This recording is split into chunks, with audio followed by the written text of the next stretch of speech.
Oh, see, now we're live. So there we go. So we'll have people join us and we'll just wait. Yeah, I could see the number creeping up. Yep. Yeah. I can actually. My screen to get us at least a little bit started.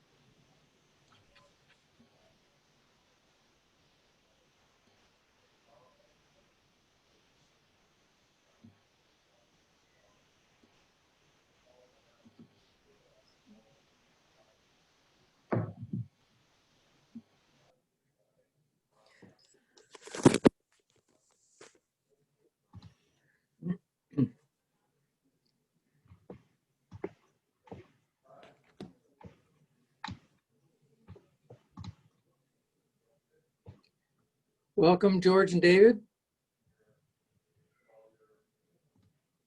Please, George, be a second late. Apologize.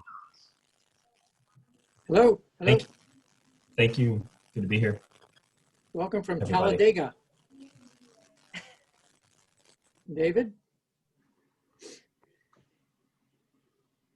Hi, everybody. Good to see you all.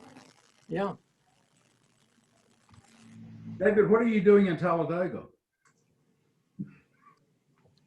No, that's you, George. Yeah, that's not me.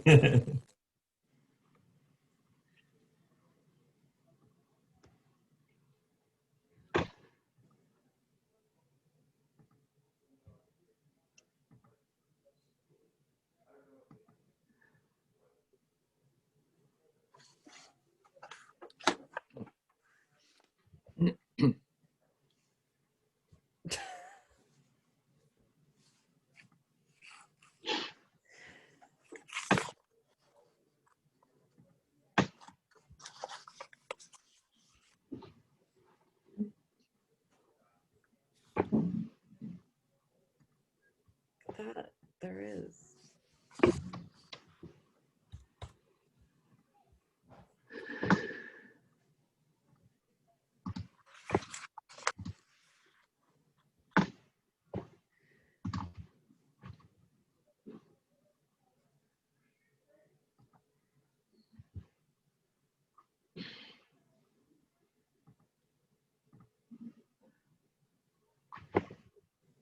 Nicole, should we get going? Yeah, I think that's probably a good 133, idea. we have a total of 45. Okay, great. Well, I'd like to welcome you all to our first afternoon session. I hope you had a good lunch. My name is Phil Ades, and I'm the session chair. I work here at the Vermont Center of Behavior and Health, and I'm a cardiologist in the Division of Cardiology. Our session is on rural residents, cancer, cardiovascular disease, with rural residents and health behaviors being the theme of our overall conference. Nicole, I don't know if you have a couple of things to say before we get going. Yep. I do. For anyone that was with us in the morning session, you've heard this already, but for anyone new, we do have our chat function live for attendees who wish to introduce themselves to one another or hold any side conversations on the topics being discussed. We ask that you put your questions for our speakers in the Q&A box rather than the chat box. Those are the questions that will be shared with our panelists following their presentations during our Q&A section. And we will re-emphasize this throughout the session. And in case anyone misses pieces of this or wants to revisit it, these sessions are being recorded and will be posted to our website and our YouTube channel following the conference. Okay, excellent. So I'll mention, we'll take most of our questions at the end of the session, but we may have time for one or two between sessions that are specifically related to the speaker. So our first speaker is Dr. Christie Befort, who is a professor in the Department of Population Health at the University of Kansas Medical Center in Kansas City. And she's Associate Director of Cancer Prevention and Control at the KU Medical Center. She graduated from the University of Texas in 1997. I think I saw somewhere magna cum laude, of course, in exercise science.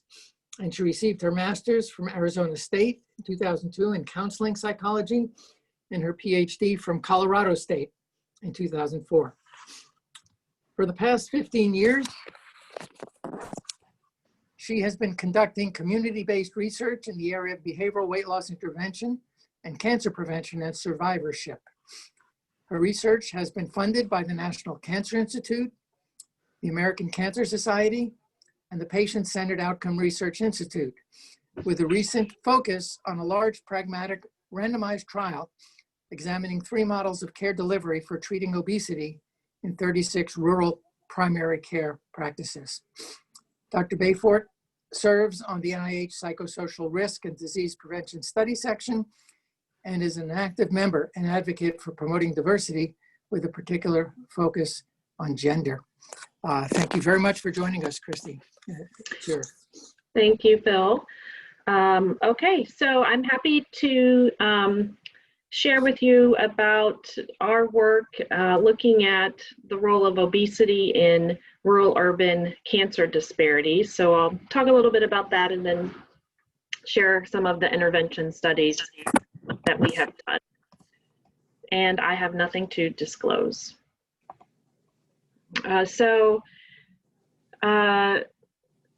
Mortality for cancer has been going down in the United States, but unfortunately it's decreasing at a rate that is slower among rural residents.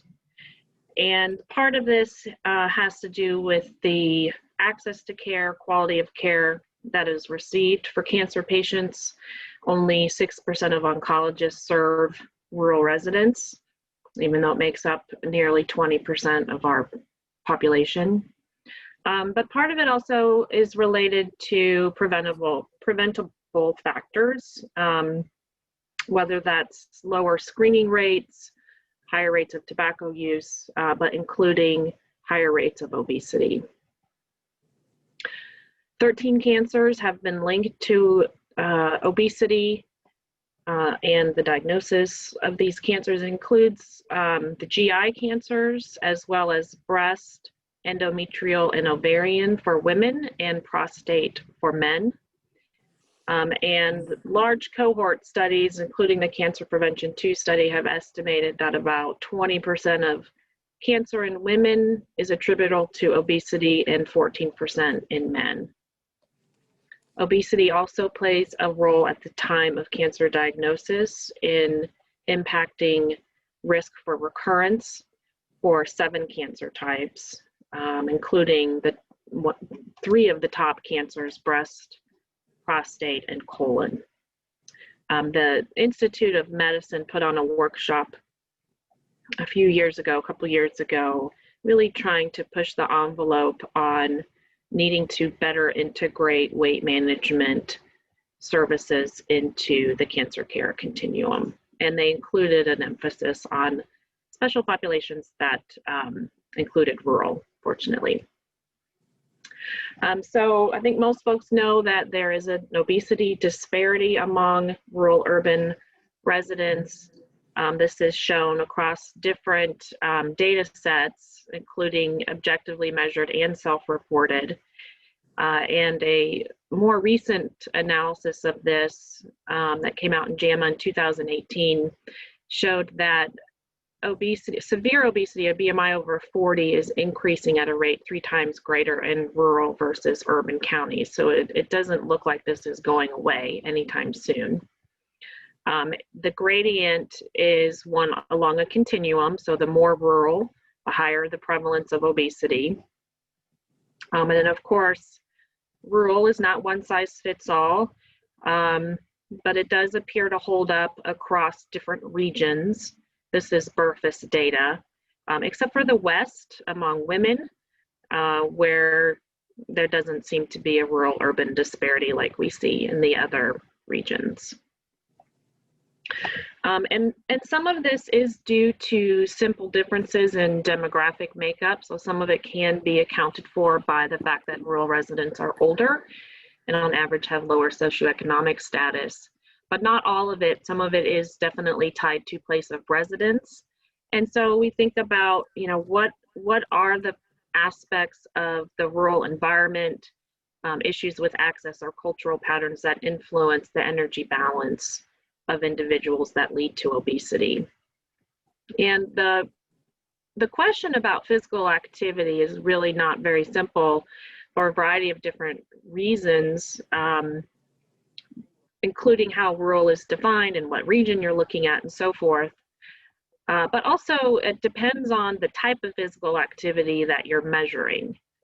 And so I just wanted to share this one example just to, as a word of caution for making any generalizations around physical activity and rural residents. This was NHANES data, and NHANES measures physical activity in multiple different ways, including accelerometer, device-based measurement. And when you look at moderate to vigorous physical activity minutes per week, you see a disparity, but only in the large rural areas, not in the small rural.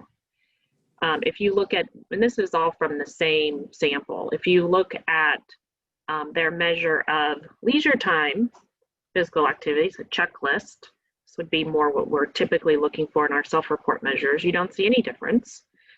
However, if you look at household activity, you see small rural actually has significantly greater physical activity involved in household activity, and you can imagine that might be linked to farming and whatnot. And so you'll see differing, conflicting information about physical activity in rural residents in the literature, and you just have to, I think, really be very specific about what you're asking about. Same thing with looking at environmental barriers to physical activity. There's not a lot of research directly comparing environment across rural and urban areas, and so it's hard to know what's really unique to rural in this area. But one of the things that seems to stand out as top of the list in terms of built environment is issues with the presence of sidewalks and how well maintained they are. That seems to come up over and over again in the more local studies that have been done. And I don't think we can underestimate also thinking about the sociocultural environment. There's some evidence, highlighting that you're less likely to encounter people exercising or walking for transportation in rural settings. And we know that seeing other people do these things can be a really powerful influence, sometimes even outside of our awareness. Same thing with the food environment. Most of the studies are very locally or regionally based, hard to draw big conclusions. But of course, there are natural issues that come with supply for small grocery stores that have relatively low turnover in terms of how they are able to provide fresh produce and meats. They don't have that as much of that supply turnover chain. It can be quite challenging, and so when they are available, they tend to be much more expensive. And then a study in Texas that was done really kind of highlighted the problem of convenience store outlets in rural communities. And this is, here I'm really speaking more to the small rural areas. Eating out makes up 50% of most people's food budget, fast food being the #1 source of that. And in a lot of rural places, that fast food is actually more convenience store food. And believe it or not, but it's even less healthier than other fast food outlets. At least they have less healthier food options at these convenience stores. So that may be an important factor to look at as well. So there was a nice review done in 2018 of lifestyle interventions in rural areas. There's about 50 studies out there. Most of them are small scale, some of them are single arm, about 15 randomized trials. I was just, kind of curious where the bulk of the studies have taken place, so I tried to outline that a little bit. It's certainly not comprehensive, but a lot of stuff going on in the South, particularly among African American populations, some Hispanic populations in Texas. The work that we do in the Midwest is predominantly white. population. But, you know, again, we kind of have to think about some of this work from a regional perspective. And so the work that I do is very much tied to kind of the landscape in the Midwest, the cultural landscape and the physical landscape, and kind of the issues that we face. The big question in this whole space, I'm sure it's, you know, been coming up throughout this meeting, is, you know, how do we reach rural residents with these behavioral interventions? And it's a question of not just, well, it's a two-part question. One is, where do we have referral sources and how do you get sufficient uptake? I think the National Diabetes Prevention Program is one example where the infrastructure is there to support it, but you may not get good patient uptake. You may not get people really filling up those groups. So that's one part of the question. The other part of the question is, once you've been able to get good referral sources and a good place to recruit folks from, how do you reach them in terms of the intervention itself? Do you try to offload due to workforce issues and travel distance and things of the like, offload it to a remote program? Or is there really still some value to that face-to-face contact? We've had a lot of our participants say, I want to look somebody in the eye. And so I think those questions are still worthy questions to keep exploring, because many times we think more technology is better, and I don't think we should be making that assumption necessarily. So we've done two main trials. The first was focused on breast cancer survivors, and the second we moved more into primary care. And I just show this to kind of, this is the region that we've been working in. And I just wanted you to see our spread, or our density, if you will. We're pretty spread out compared to, you know, we don't have the proportion. Our percent rural is about 25% based on a RUCA definition. So it's a lower proportion, but it's more spread out. So the rurality is, looks a little bit different. So early on, we wanted to use a remote approach to reach people with you know, intensive lifestyle intervention. And if you don't do obesity work, these interventions are, when I say intensive, it's a lot of sessions. So the guidelines are at least 14 sessions in the first 6 months, and then continuing monthly after that. It's really kind of a chronic care approach. That's kind of the bare minimum. And so you do have to think about workforce issues. And so at this time, this is prior to COVID and the expansion of televideo, but we wanted to use a phone-based approach. It's also an older population, and so we're very sensitive to those barriers. And in the obesity treatment space, most of the programs that have been tested have been group-based, but when you move to phone, people went individual. So we were simply interested in, you know, conference calls versus individual phone calls. I've had a bias over the years about group-based approaches because of the benefits with peer support and accountability and information sharing and some of those things. Some evidence in the literature to support that, but this initial study that we did supported we would get greater weight loss with group-based phone interventions. And so then we took that to a larger scale trial in breast cancer survivors in our rural region. We gave everybody the same intervention for the first 6 months, and then we randomized them if they lost at least 5%, had a clinically meaningful weight loss, which 85% of them did, into two different approaches for that extended care period. Do they continue with the group conference calls, which is more intensive and costly, or do we can we reach them sufficiently with tailored newsletters? Oops.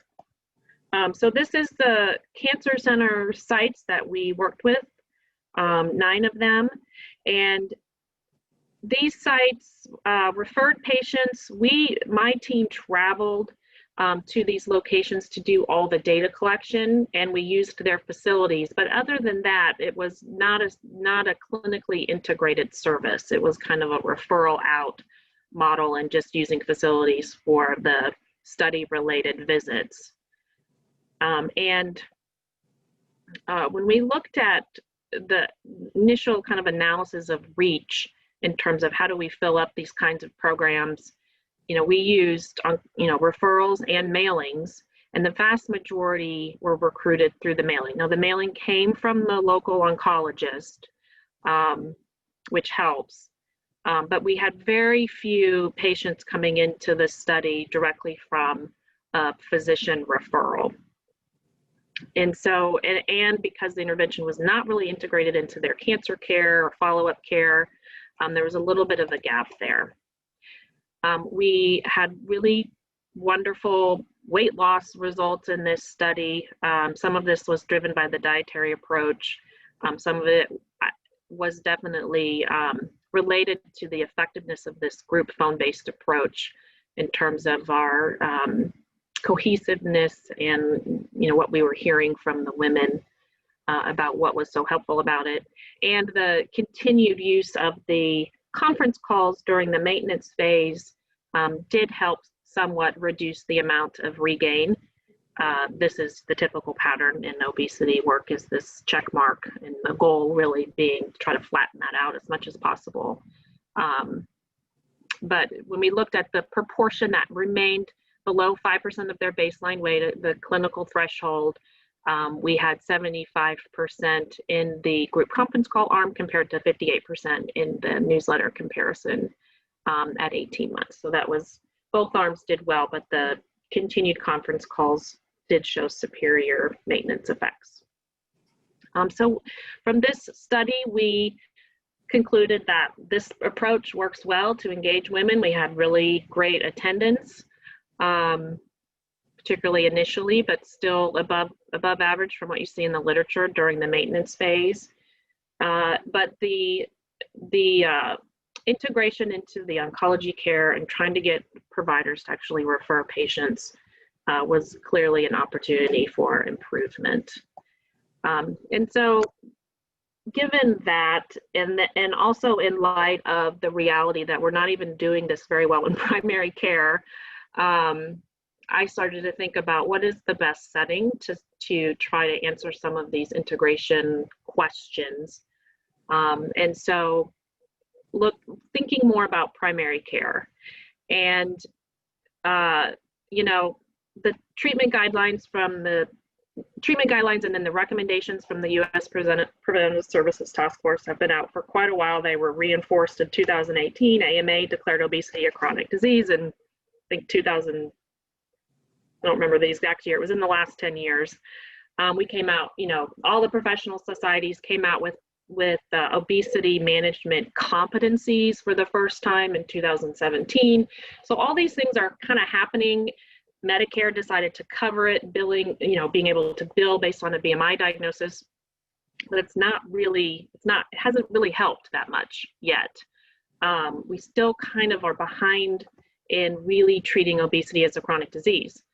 And Stephanie Fitzpatrick published a report showing that we've actually fallen back a little bit in terms of the proportion of patients that are getting diagnosed and counseled, or at least marked in their electronic health record that they're being counseled.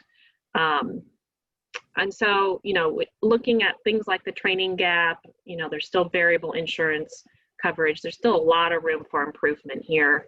And that Medicare coverage came out the end of 2011. And very few people are using it. Estimated less than 1% are receiving any services that would qualify. And it's guideline-based care. There were some concerns about the model, though, focused on these face-to-face 15-minute office visits. And so the primary care trial that we have completed is really focused on kind of comparing these care delivery models. The comparator arm was the IBT, the Intensive Behavioral Therapy for Obesity provision that Medicare provides. This wasn't a Medicare population trial, but we modeled that fee-for-service model off after the Medicare requirements. And we compared it to these group-based approaches, and we operationalized it around kind of common care delivery models, one being patient-centered medical home principles, where it's kept in-house. So we had clinic employees deliver these groups, enhanced access after hours, and then we compared that to the conference call approach, which we operationalized within a disease management framework, where they're referring out to phone-based care. All of the arms received the same recommendations and behavioral lifestyle intervention components that were tailored to the rural setting in our region. So this was a cluster randomized trial. It was funded by PCORI in response to an RFA that they put out. Louisiana was the other, Pennington in Louisiana was the other site that was funded. And so some of the, like the cluster randomization and some of the things were actually specified in the RFA. But it was men and women aged 20 to 75, BMI 30 to 45, and the practices were randomized to one of these three approaches of delivering these services to their patients. The primary outcome was weight change at 2 years. We kept the study very pragmatic in, consistent with PCORI principles. Also, I think that's kind of still the edge of our science. Is how real world is the stuff that we're testing, is particularly the behavioral interventions. So we had few patient exclusions that resulted in a really high eligibility rate compared to other studies that have been done. Clinic employed staff delivered these interventions, not research staff, in the 2 in-clinic arms. And we kept the training very pragmatic. So we didn't do as much training as we typically do in our research. We based it off kind of a CME model, what the practice stakeholders told us they would actually do in practice, which for the in-clinic group approach was a 1-day workshop and then follow-up telementoring that was optional. Again, we recruited from mailings and referrals. The mailings came from the local providers. Each clinic was charged with recruiting 40 patients, and the range was 34 to 44. And it turned out that we had a higher higher referral rate. So the average was 22% compared to 5% in the oncology setting. But the range was huge across clinics. This range is from, across the 36 clinics. Some clinics didn't do any referrals, and some clinics, that's all they did was referrals. So I think one of the lessons learned is to get adequate reach and uptake of these kinds of interventions. You can do it multiple ways and allow local practice settings to make some of those decisions. We had excellent retention that was accomplished by the local clinic staff because they conducted the data visits as well. Our participants were fairly typical for primary care based obesity trials. Our setting is predominantly white, non-Hispanic. We had very good representation across the rurality spectrum, with nearly half coming from isolated rural areas. Also a high comorbid mental health rate, which was one of the first things the providers were saying to me, and I kind of thought they were maybe biased, to be honest, and realized that is very much the reality in the primary care setting, at least where we are. I wanted to point out that the travel time to the clinic was quite small. So there's as much as we have health professional shortage areas, it's also compared to some other venues where you may be thinking about implementing these kinds of programs. At least in our region, the access to primary care is very good. Our median travel time was only 10 minutes, actually. We were very interested in reach, and are we reaching the people we want to be reaching? The answer was, by and large, yes, except for men. This is an ongoing problem. I know you guys have some folks there working on this issue. And then once again, we under-recruited men. So we definitely need, I think, more men involved in this science.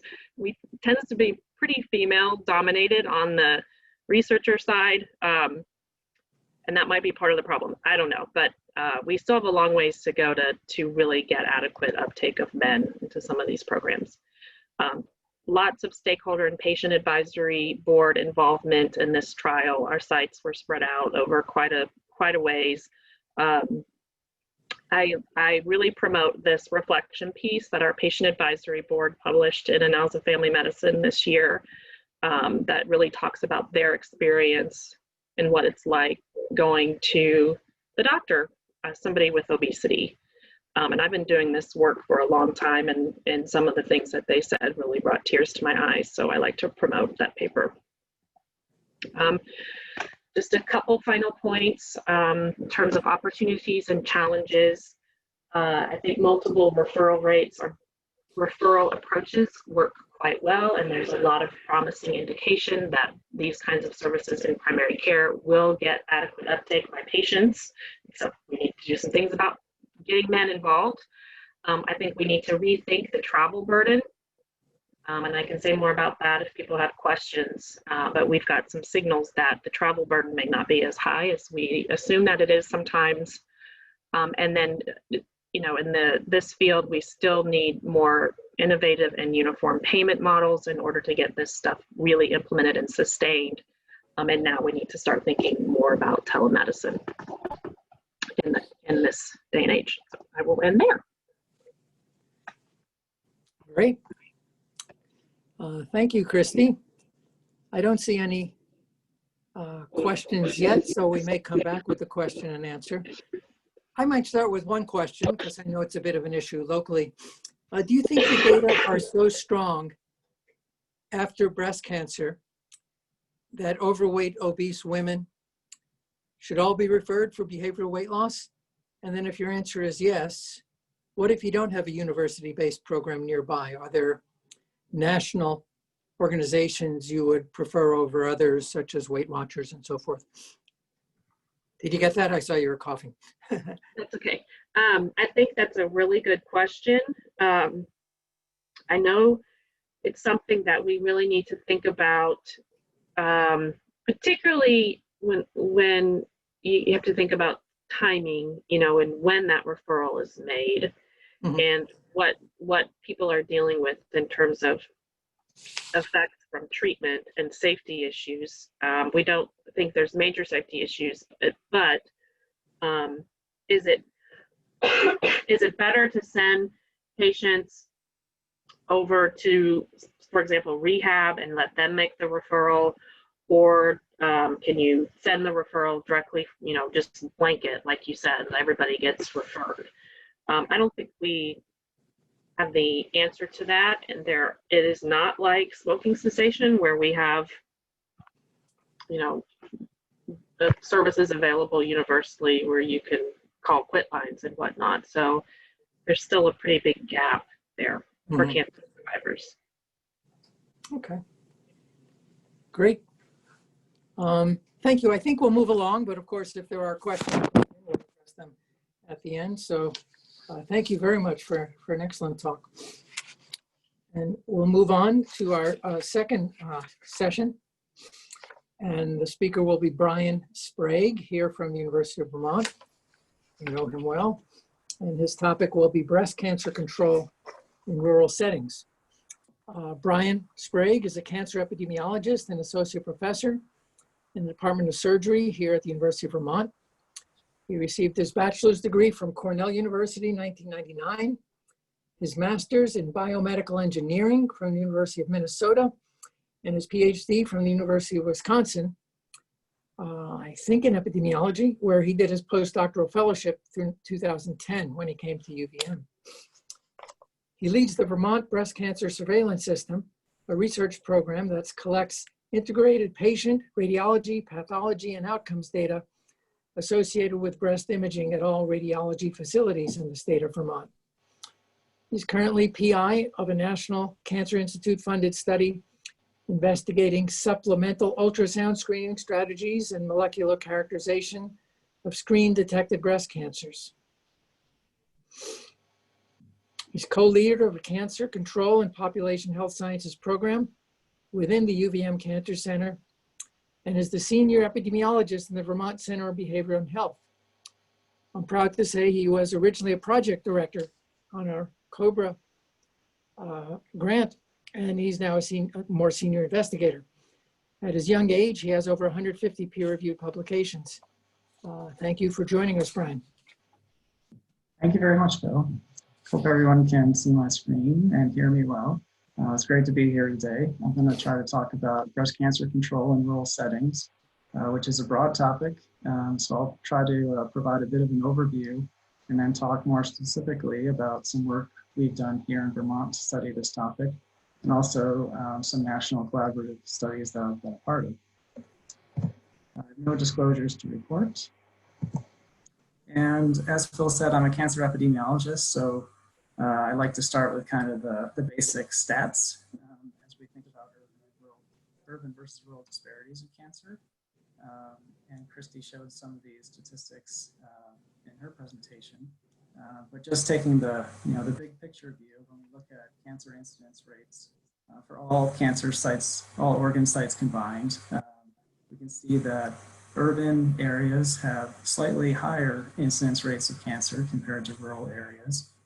However, when we look at mortality rates due to cancer, individuals living in rural areas have higher cancer mortality rates overall than folks living in more urban areas.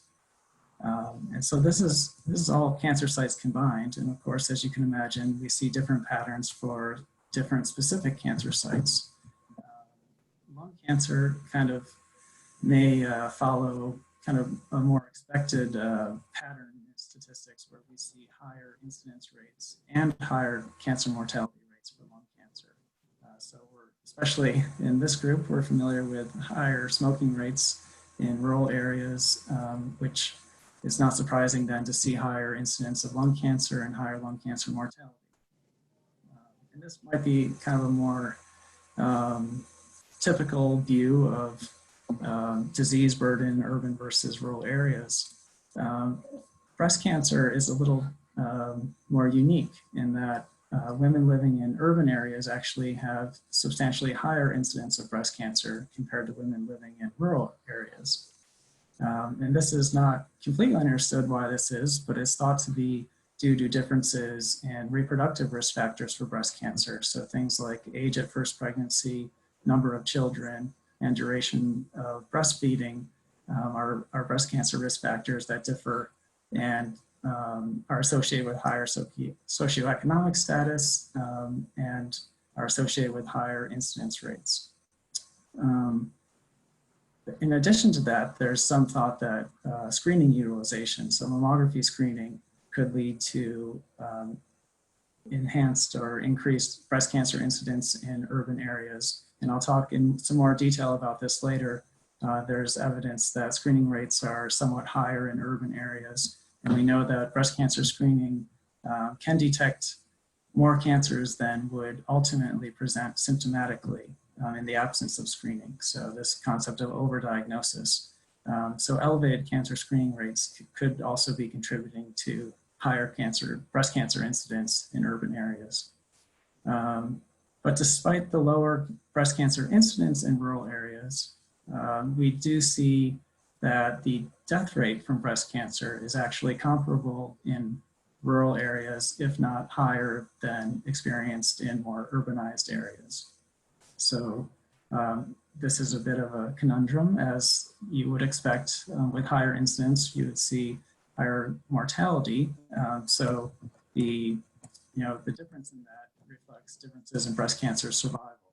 So women in urban or metropolitan areas have improved breast cancer survival compared to women diagnosed who live in a non-metro or rural area. Brian, I don't mean to interrupt you, but your mic is cutting out a little bit sometimes. I'm not sure if it's a bad connection, but I just wanted to mention that to you. Okay, sorry. Okay. I'll try to stay closer and hope that works. Let me know if it is more problematic. Thanks for letting me know, Nicole. Thank you. Yeah. So this is really, one of the primary disparities to keep in mind in terms of breast cancer control is this poorer survival from breast cancer amongst women living in rural areas. And I'm going to kind of walk through the cancer control continuum, thinking about things that could contribute to this. So for those who are not familiar with this kind of paradigm, is thinking about prevention, detection, diagnosis, treatment, and survivorship as all contributing to the burden of breast cancer or cancer control in general. And just a little background about Vermont. We've already heard a lot about Vermont, of course, in this conference today.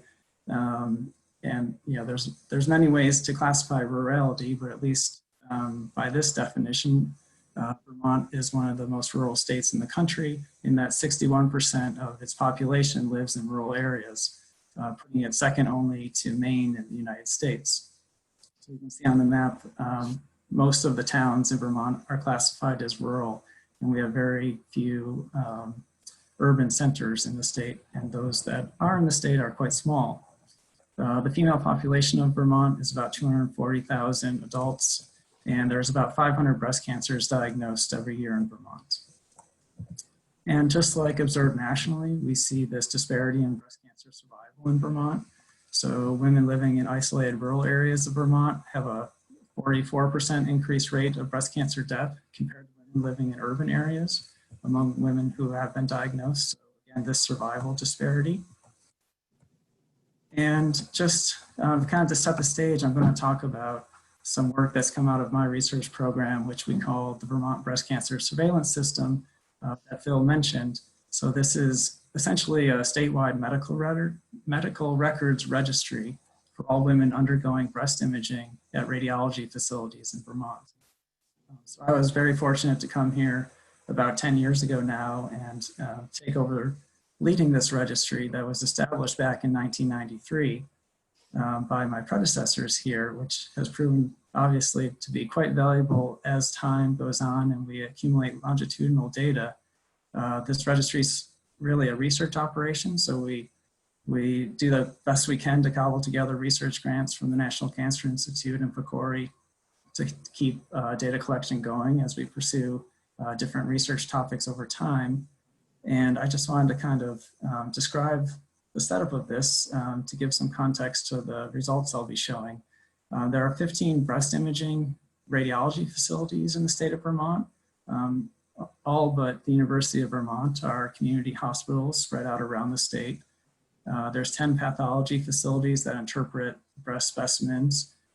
We also link to the Vermont Cancer Registry and to state vital records. And then do a lot of work trying to pull all these records together and identify women seen over time at different institutions and facilities so that we have a comprehensive longitudinal database. Let's see, just to provide an overview of our data collection, we are collecting data from the radiology facilities about the types of breast imaging exams that are performed. We also receive self-reported data from women themselves who fill out health questionnaires at their breast imaging visits. We receive data from the pathology facilities about the diagnoses that are made, and then from the cancer registry, and as I mentioned, from the state vital status, we get more information on cancer diagnoses and long-term outcomes.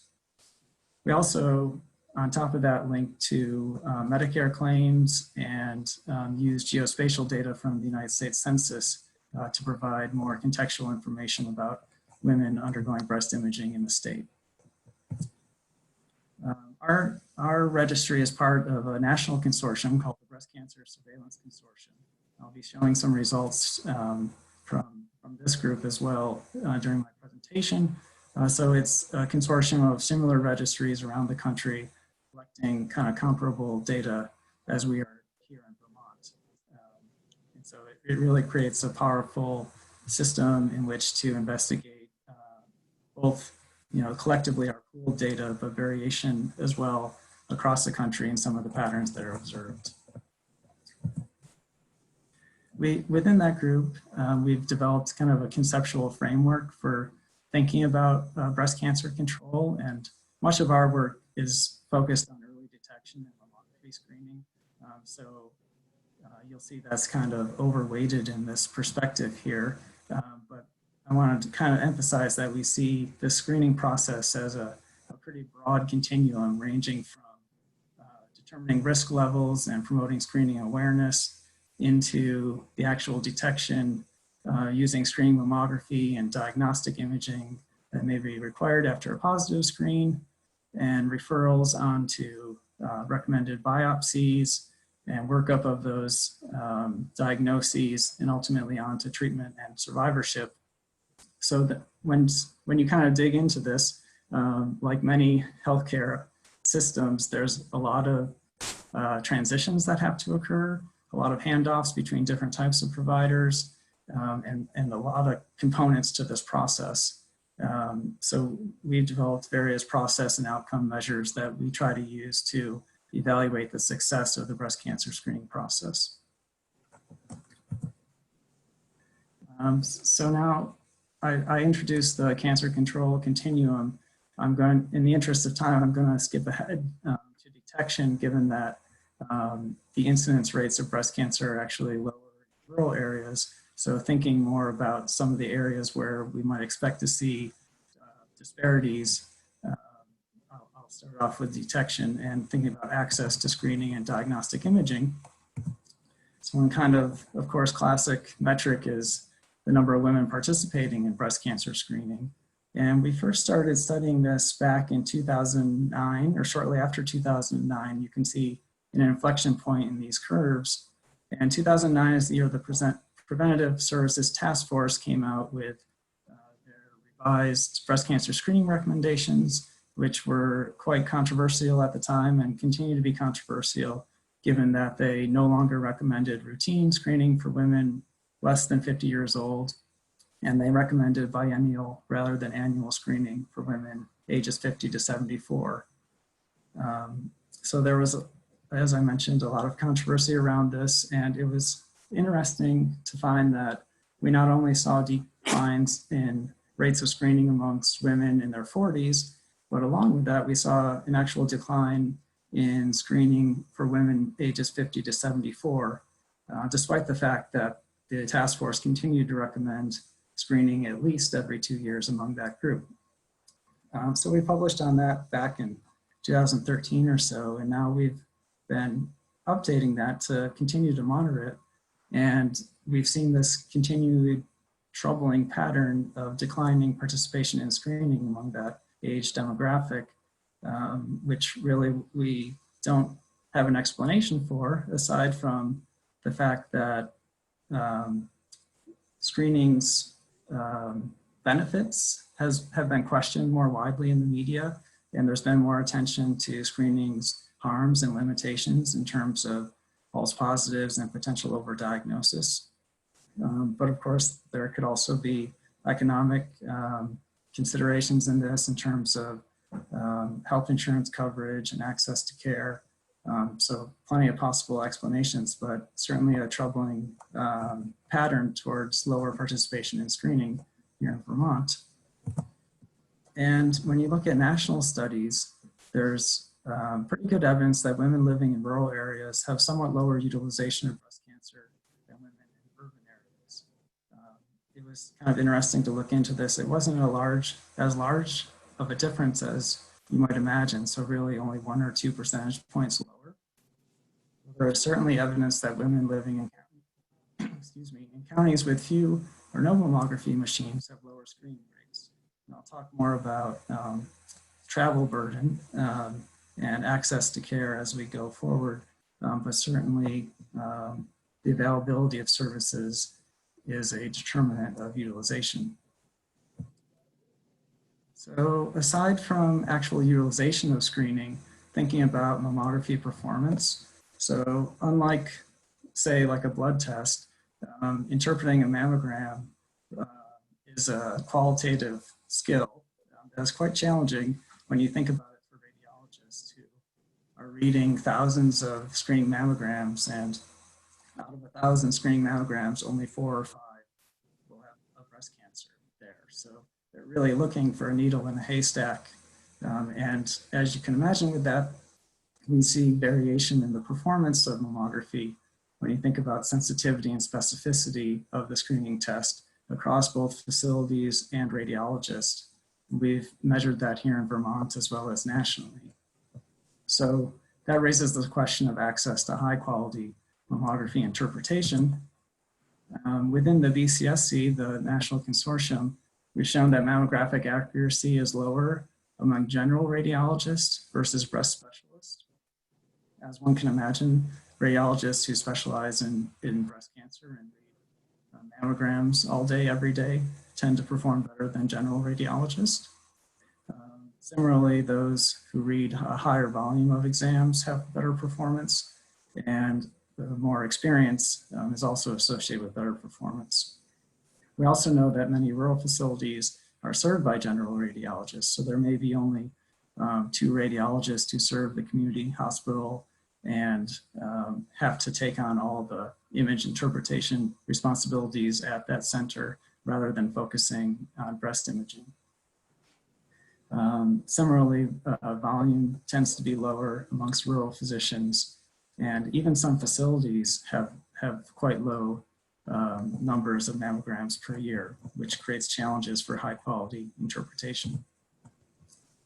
However, when we actually look at screening mammography performance at facilities and stratify by rural versus urban and adjust for patient level factors that we are aware of that influence mammography interpretation, we find that there wasn't actually a difference overall in sensitivity or specificity at rural versus urban facilities. And we also found that the timeliness of follow-up with additional imaging after an abnormal screen is comparable at rural versus urban facilities.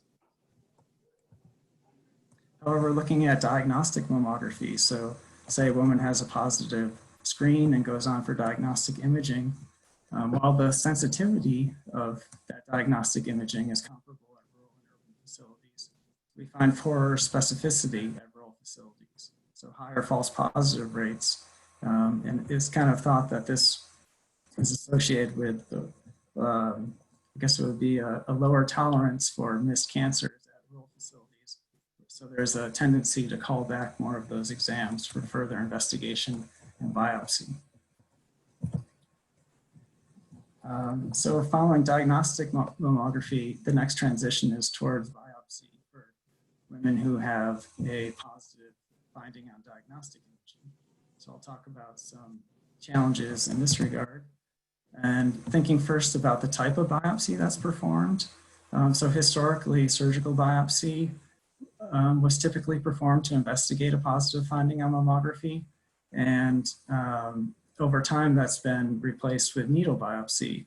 And that's now a quality of care measure from the Commission on Cancer, with guidelines that the rate of needle biopsy should meet or exceed 90%. So 90% of patients with a positive finding on mammography who are getting a biopsy should receive a needle biopsy rather than surgical biopsy. And there's a number of reasons for that. Obviously, avoiding surgery is a good thing when you can. It's also surgery is associated with prolonged recovery and can disrupt the tumor margins. And now, especially with the availability of neoadjuvant therapies, it's very advantageous to be able to sample the lesion, figure out what you're dealing with before you do surgery so that you can do neoadjuvant therapies and then monitor the response of the cancer to those therapies. And of course, many women will have benign findings, which if diagnosed on a needle biopsy can mean avoiding surgery altogether. So we've studied this here in Vermont and found that in the early 2000s, there was quite a disparity between urban and rural patients in terms of the type of biopsy that they were receiving for their abnormal findings on mammography. However, the good news is that this disparity has really declined over time. And as of 2018, there was actually no difference in the rate of needle versus surgical biopsy between urban and rural patients. So that was great news here in Vermont. However, when we look a little closer and we look at all the facilities participating in our registry, we found that there were still some facilities who had relatively low rates of needle biopsy. And on further investigation, it turned out that some facilities can still only perform ultrasound-guided needle biopsies. So essentially, if a finding on the mammogram could also be imaged by ultrasound, that ultrasound could be used to guide the biopsy, the needle biopsy. However, if the finding was not imaged or could not be seen on ultrasound, which happens reasonably frequently, but could only be seen on the mammogram, they may not have the equipment or expertise to perform a mammography-guided needle biopsy. So in those cases, the patient would have to choose whether to travel for a stereotactic biopsy or just to have a surgical biopsy. And we're seeing that many of them were choosing to receive a surgical biopsy. Just a follow-up, a national study we did on the timeliness of diagnosis after a positive diagnostic mammogram. We found that that follow-up time is slower in rural areas versus at urban facilities.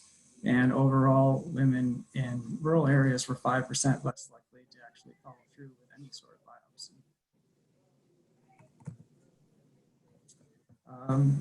Turning now to treatment for those who are diagnosed with breast cancer, I'll talk about some issues related to access and adherence to treatment. So an interesting study came out in 2018 showing that rural women in breast cancer randomized trials actually have similar outcomes to urban women.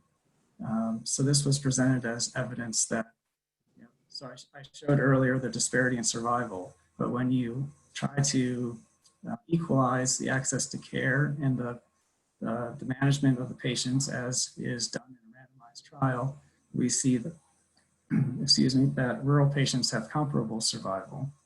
So that really suggests that access to high quality care may be driving those differences in survival, which is not surprising.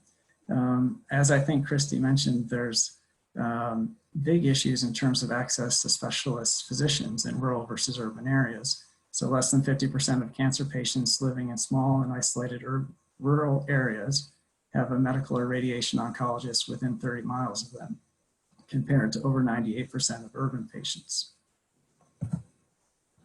This was a study published by my colleagues in the BCSC showing the median drive times for small town and isolated rural areas to any specialized cancer care. Well, I guess they looked at 3 different levels of access to cancer care. So, and these numbers were quite startling to see. 180-minute drive to the nearest NCI designated cancer center was the median for small town and rural areas. 105 minutes to an academic medical center, and 59 minutes to any specialized cancer care setting. So these are really substantial travel times to try to get cancer care. There's also been studies showing that travel time to a facility is associated with treatment choice. So this certainly has an impact on how patients are managed, and there's a tendency to avoid high frequency services. So if one needs to come in repeatedly for radiation or chemotherapy treatments, patients will often try to avoid that either by choosing alternative care such as mastectomy, or by just not undergoing radiation or chemotherapy, or discontinuing those services if they find that the travel burden is too much. We've looked a little at time to chemotherapy here in Vermont. So looking at drive time to the treatment facility and finding that it's associated with the delayed initiation of chemotherapy.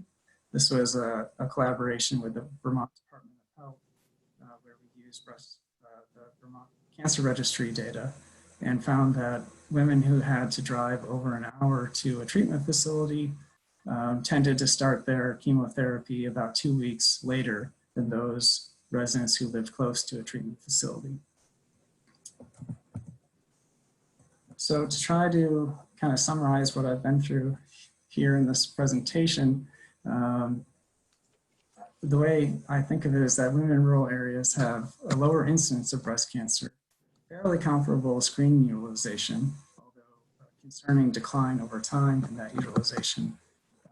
But the quality of screening mammography performance is quite high in rural areas. So those are reasonably good things. The more concerning aspects are the worse performance of diagnostic mammography, particularly the higher false positive rate, delays in biopsy and lower access to needle biopsy, impaired access to treatments, and as we started off by showing, worse survival after diagnosis. Some of the themes that I think show in these results is that access to high quality specialized care remains a significant challenge, especially care requiring multiple visits. And I'm an epidemiologist, so I mostly do the studies of observational data, but of course there's been a lot of work on interventions designed to overcome these challenges. First and foremost, I think, is telemedicine, particularly during the current pandemic. We're obviously seeing an explosion in this, and there's a lot of optimism that a lot of the regulatory and reimbursement barriers to telemedicine have been lowered, and that hopefully this will continue to promote enhanced use of telemedicine. There's been a number of studies of patient navigation programs, transportation assistance, showing that those can be effective. There's been calls for expanded services at local facilities, enhanced use of mobile services, consideration of remote interpretation of diagnostic mammography. So all these kinds of ways of bringing the specialized expertise to rural areas. I think the real challenge for all of these is having the subsidies, reimbursement, or incentives in place to support all of the above. So there's a pretty good evidence base that many of these interventions are effective, but the challenge remains getting the right incentives in place and making them financially feasible. So I'll stop there. I just want to acknowledge that many collaborators have been involved in this work and funding from NCI and Corey. And of course, the support of the Vermont Center for Behaviors and Health. Thanks. Great. Thank you very much, Brian. I don't see any questions yet come in with regards to your talk, so I'm sure we'll get some by the end, but you really covered that in detail beginning to end. So thank you very much for joining us. Okay. So we'll move on to our next topic, which will be Dr. George Howard speaking on the rural-urban differences in stroke risk. We're very honored to have Dr. George Howard as a speaker at our conference. He's a distinguished professor and chair of biostatistics at the University of Alabama at Birmingham. He received his training in biostatistics at the University of North Carolina and has experience in biostatistics, data management, and the direction of coordinating centers of multi-center studies. He's the founding and overall PI for the REGARDS study, which stands for Reasons for Geographic and Racial Differences in Stroke, which is a US national study developing a cohort of 30,000 individuals to provide insights to excess stroke mortality among African Americans and Southerners. Pleased to say UVM is a collaborating center under Dr. Mary Cushman, who made the connection such that we can invite Dr. Howard. Previously, he was PI of the Coordinating Center for the Insulin Resistance Atherosclerosis Study, or IRAS, and was one of the original investigators in the atherosclerosis risk in communities, ARIC studies. He's also past PI of several other important prevention studies that I won't mention them all, almost too numerous to count. He has more than 500 publications, primarily in the analysis of cerebrovascular and cardiovascular risk factors. Thank you very much, Dr. Howard, for joining us. I am truly honored to be here, or actually I'll say that differently. I'd be even more honored if I were there. October in Vermont is, you must be very lucky. I'll start by saying we still have the air conditioner on down here. Yep. Today I'll be talking about urban-rural differences in stroke risk. I have nothing to disclose, and I'll start by saying, why should we focus on these health disparities? Of course, they're immense, and it's just the right thing to do. But I think also it turns out that NIH is instructed by law to look at health disparities. The Minority Health and Disparities Research and Education Act actually requires NIH to focus studies on minority health research, rural health research, and research and other activities for socioeconomically disadvantaged people.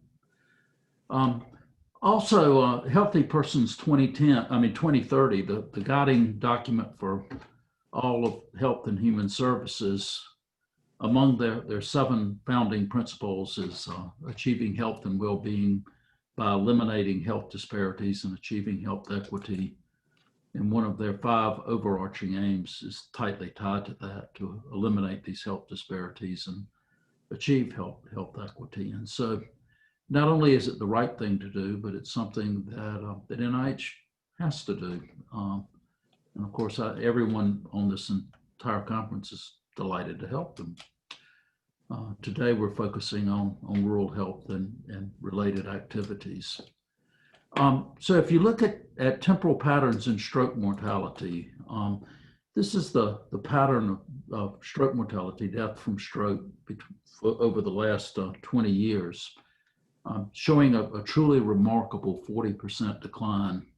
And this, as you can see from the legend, are for the large central metro areas. If you contrast that to the large fringe metros, you can barely see there's also now a yellow line that's virtually superimposed. But when you start moving to the smaller areas, the medium metro, the small metro, the micropolitan, and the non-core, the stroke mortality begins to creep up. If you look at the mortality ratios, and these are all relative to the most urban, everything being compared to the large central metros, you can see that basically 20 years ago, we had a 15 or 18% excess stroke mortality in rural areas, that it increased to about 25% around 2009. And for reasons that are not well understood, it appears to be, the disparity appears to be somewhat dissolving now, coming back down to 11 to 15% excess stroke mortality in more rural areas.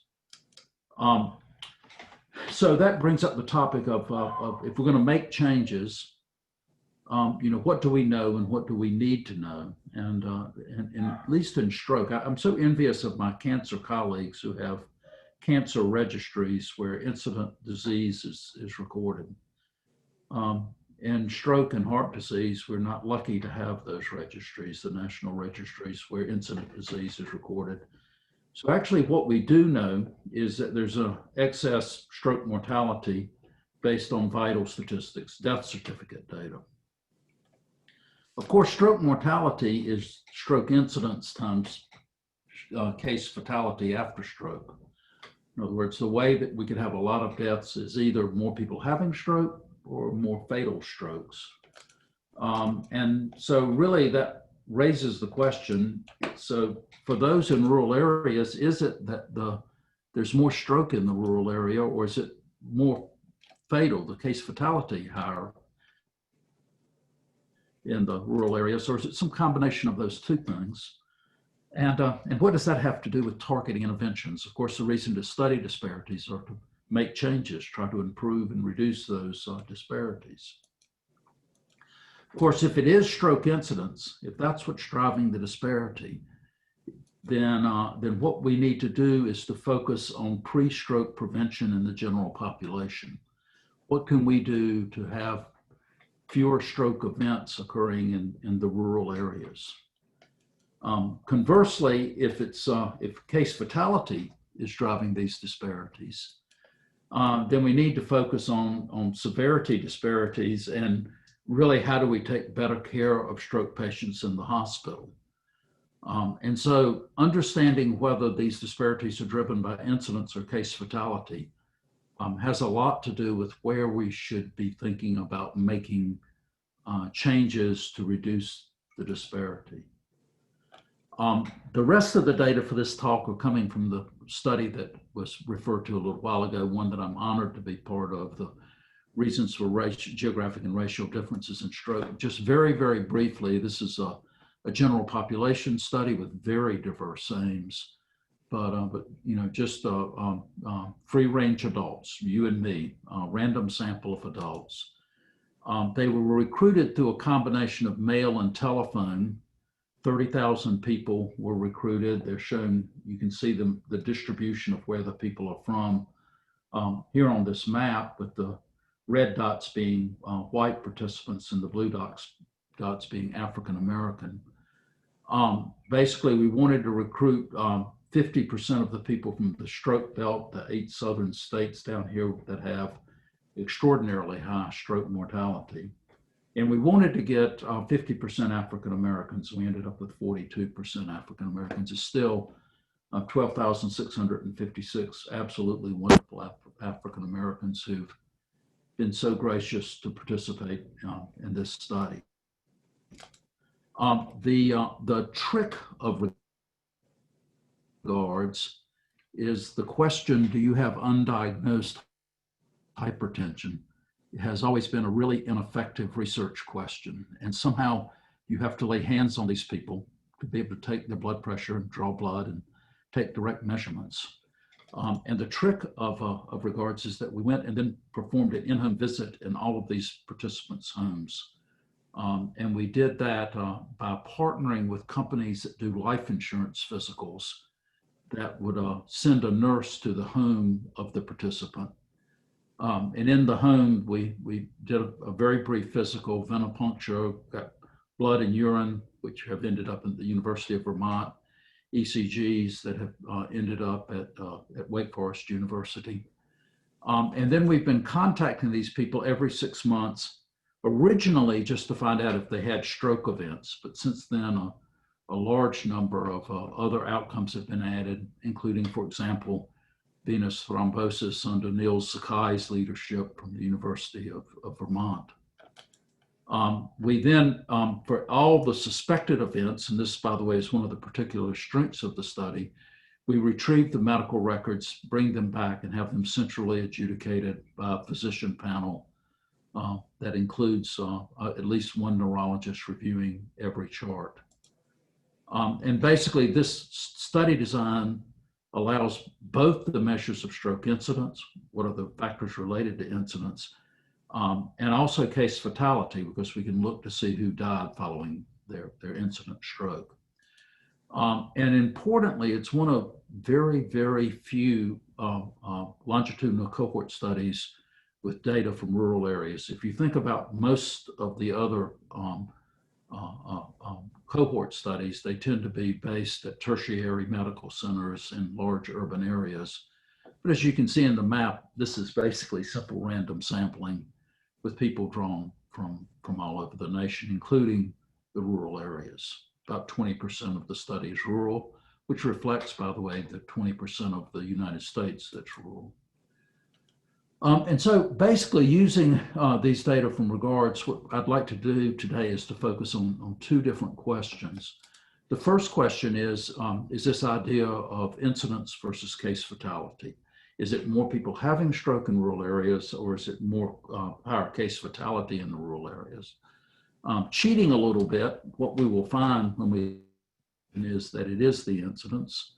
And so cheating and looking ahead, the second question is, now that we will show that it is incidence that's driving this problem, what is it about the rural areas that make those people more likely to have a stroke? So sort of 2 questions. Focusing on the first question, the incidence versus case fatality question, there are actually 2 separate analyses within this question. The first is looking to see what are the urban-rural differences in stroke incidence. And this was done, fairly straightforward, proportional hazards analysis.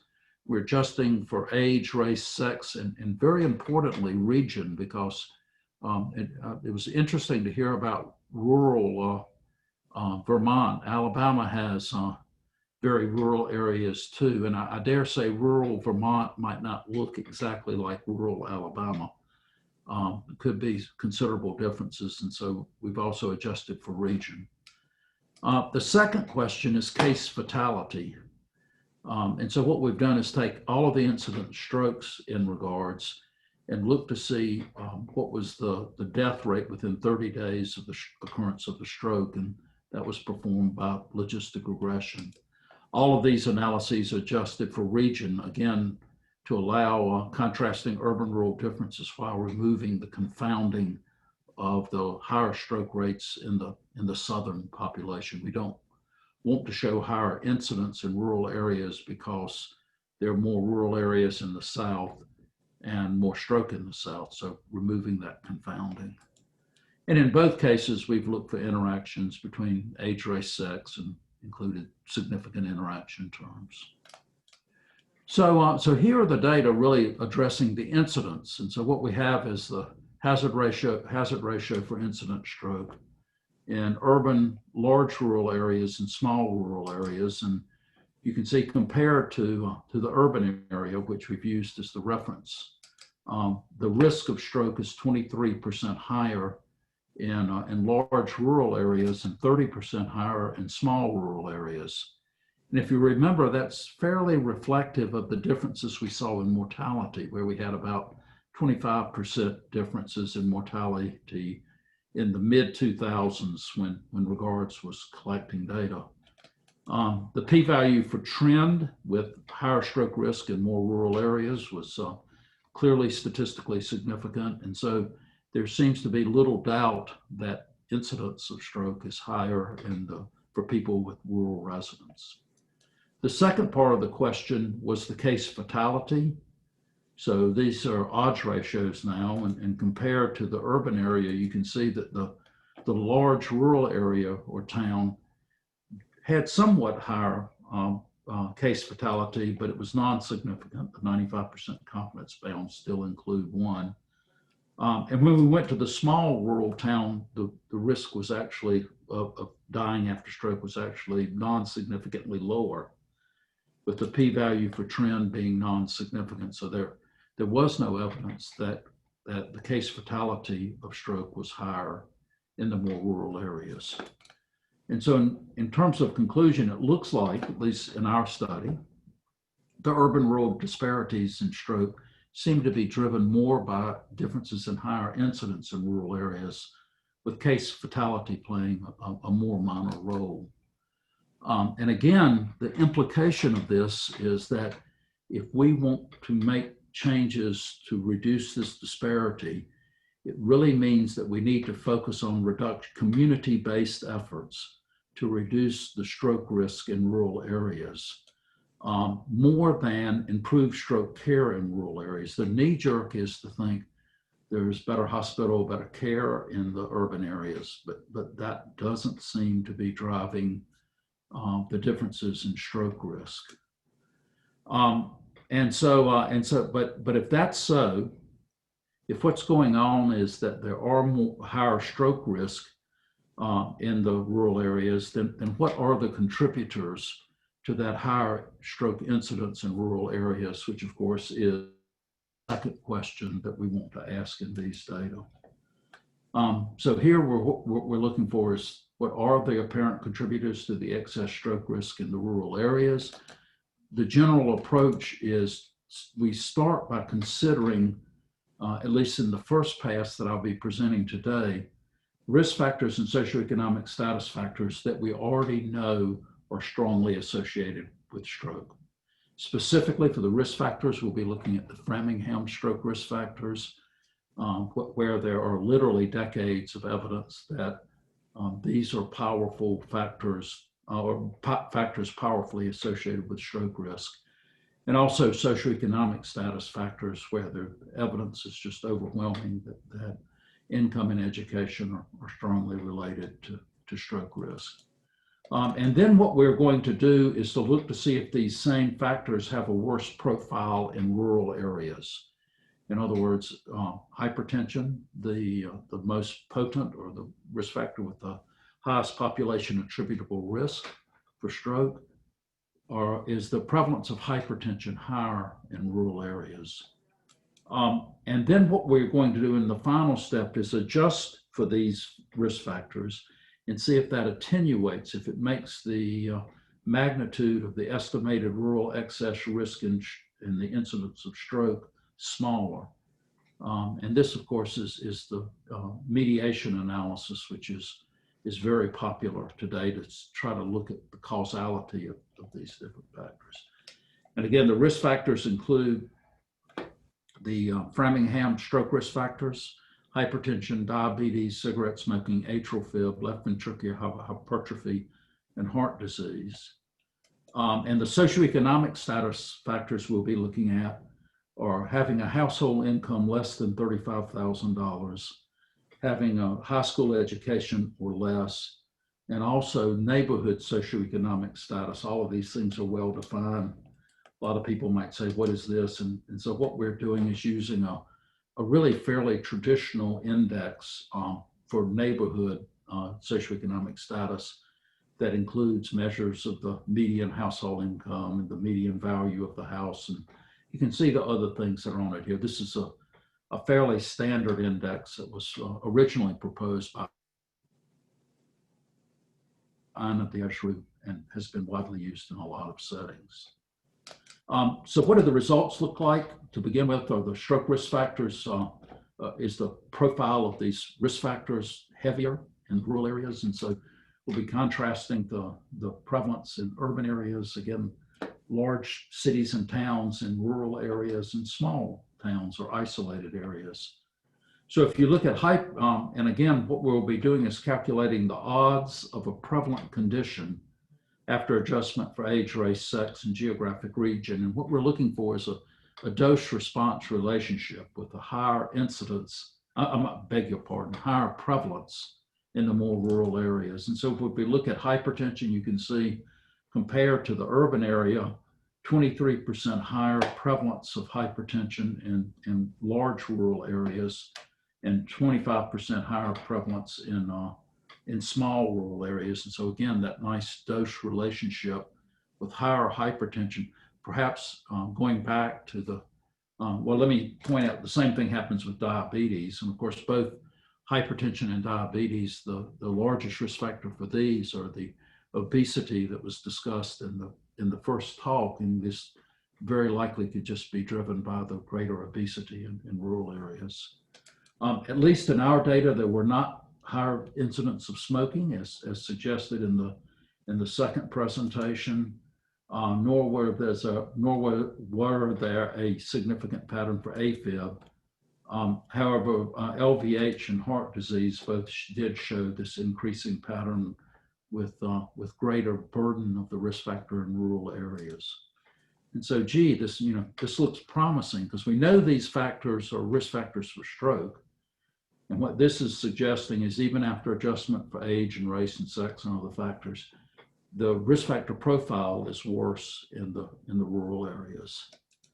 Well, how about the socioeconomic status factors? And what you can see here again are really dramatic patterns with much, much higher odds of low income in rural areas, really phenomenal increases and huge increases for education and also highly significant. This is 0.86 plus or minus 0.03.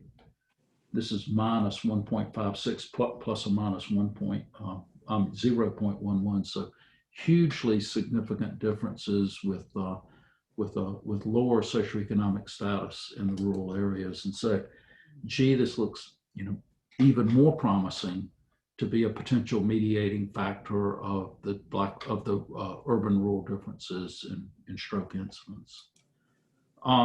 Turning our attention, so we already know these risk factors are related to stroke. So the question then becomes, how much of the rurality stroke risk relationship is mediated by adjustment for these factors? Here's exactly the same figure we had a few slides ago. The one, then 23% higher risk and 30% higher risk, highly significant trend. So what happens if we adjust for the risk factors in socioeconomic status? What does it do to that relationship? And so when we adjust just for the risk factors, you can see there is some attenuation that goes from a 30% excess to a 26%, a fairly small attenuation, but still some attenuation. When we adjust for socioeconomic status, there's a somewhat larger attenuation. and the relationship becomes non-significant. The relationship between urbanicity, rurality, and stroke risk. In the large rural areas, this represented a 22% attenuation. In the smaller areas, a 37% attenuation. And again, this attenuation was large enough to make this association non-significant. So adjustment for risk factors and subsequent adjustments for socioeconomic status does appear to mediate this association. In fact, it becomes non-significant. And most of that attenuation seems to be tied to socioeconomic status. The jumps were bigger between these, when these factors were added than when the risk factors were added. And so that does suggest that risk factors, and particularly socioeconomic status, are likely to be contributors to the excess rural stroke incidence. That should say incidence instead of mortality. I beg your pardon for that. And our targets for the intervention. However, while they're still no longer significant here, I mean, became non-significant, borderline significant, still it got less than half of the attenuation. So something else must be going on that would explain this residual association that's there. And so we need to also focus on, besides these traditional risk factors, and besides these, the major socioeconomic status factors, what else could be contributing to those differences? And so, what else could be going on? And the answer is, well, a lot else could be going on. Other factors could be playing a role that are not with the ones that we looked at for attenuation. For example, psychosocial factors could be playing a role. And so if you look at urban-rural differences in depression, also a risk factor for stroke, you can see that basically the odds ratio of being depressed in rural areas is 19% higher than in more urban areas. And so psychosocial factors such as depression could be playing a role. Structural factors could be playing a role. If we look at the percent of the employed population that has health insurance at their job, it's 68% of people who have a job have health insurance in an urban county. That's reduced to 63% in a rural county adjacent to an urban county. 60% in the large rural area not adjacent, and 57% in a small rural county not adjacent to an urban area. And so you have lower access to health care. And perhaps poor control of risk factors. It could be environmental exposures in rural areas. So if we look at water systems that have one or more concentrations of contaminants greater than the maximum allowable area level, and the most urban area, the large central metro, only 5% of the water systems were violating contamination limits. When you get to the more rural areas, that's twice as frequently. 10% are violating the limits. And of course, there could be a lot of other factors. In addition, it could be residual confounding. We've adjusted for hypertension, which is again the risk factor with the highest population attributable risk, but that really fails to capture the distribution of blood pressure, because what would really matter is if the upper limits of systolic blood pressure are dramatically different. That's where the stroke risk is in the upper part of the blood pressure tail. And this is work that is now under review by Britton Heidel. And what he did was look at the distribution of systolic blood pressure, not just the average level, but the distribution, which is shown on this graph. And if you look at the median, the blood pressure in large rural areas is 1 millimeter of mercury, 0.92 millimeters, but basically 1 millimeter of mercury higher in the large rural areas, and only a quarter of a millimeter higher in the small rural areas. And so there aren't big differences at the median, which is, by the way, what you're in essence adjusting for when you do put factors in the model. However, if you look at the 95th percentile, how much the tail is going up, there's 3 millimeters of mercury higher in the rural areas and 3 millimeters of higher blood pressure in the small rural areas. And so what's happening is not only is the blood pressure higher, the prevalence of hypertension higher, but these very high uncontrolled blood pressures are higher in the rural areas. It could be effect modification. I've tried to find a good example of that for this talk and I couldn't find one, but basically it could be that risk factors are more potent in risk areas, or it could be measurement area. So basically no good talk neglects to state that a lot more work is needed to see if we could look at these other factors that could be contributing to the urban-rural differences. So in terms of the overall conclusions, what we definitely know is data from the vital statistics, death certificate data shows a nearly monotonically higher risk of stroke death with increasing rurality. The magnitude of this disparity increased from about 16% in 1999 to 25%, I beg your pardon, 2009. And then it has been fairly rapidly declining back down to about 11% in 2018, the most recent data available. Data from REGARD seems to suggest that this higher risk of mortality is nearly completely related to higher stroke incidence in rural areas, with higher case fatality playing a smaller role. And this suggests that what we need to be doing is thinking about community-based interventions to reduce that stroke risk in rural areas.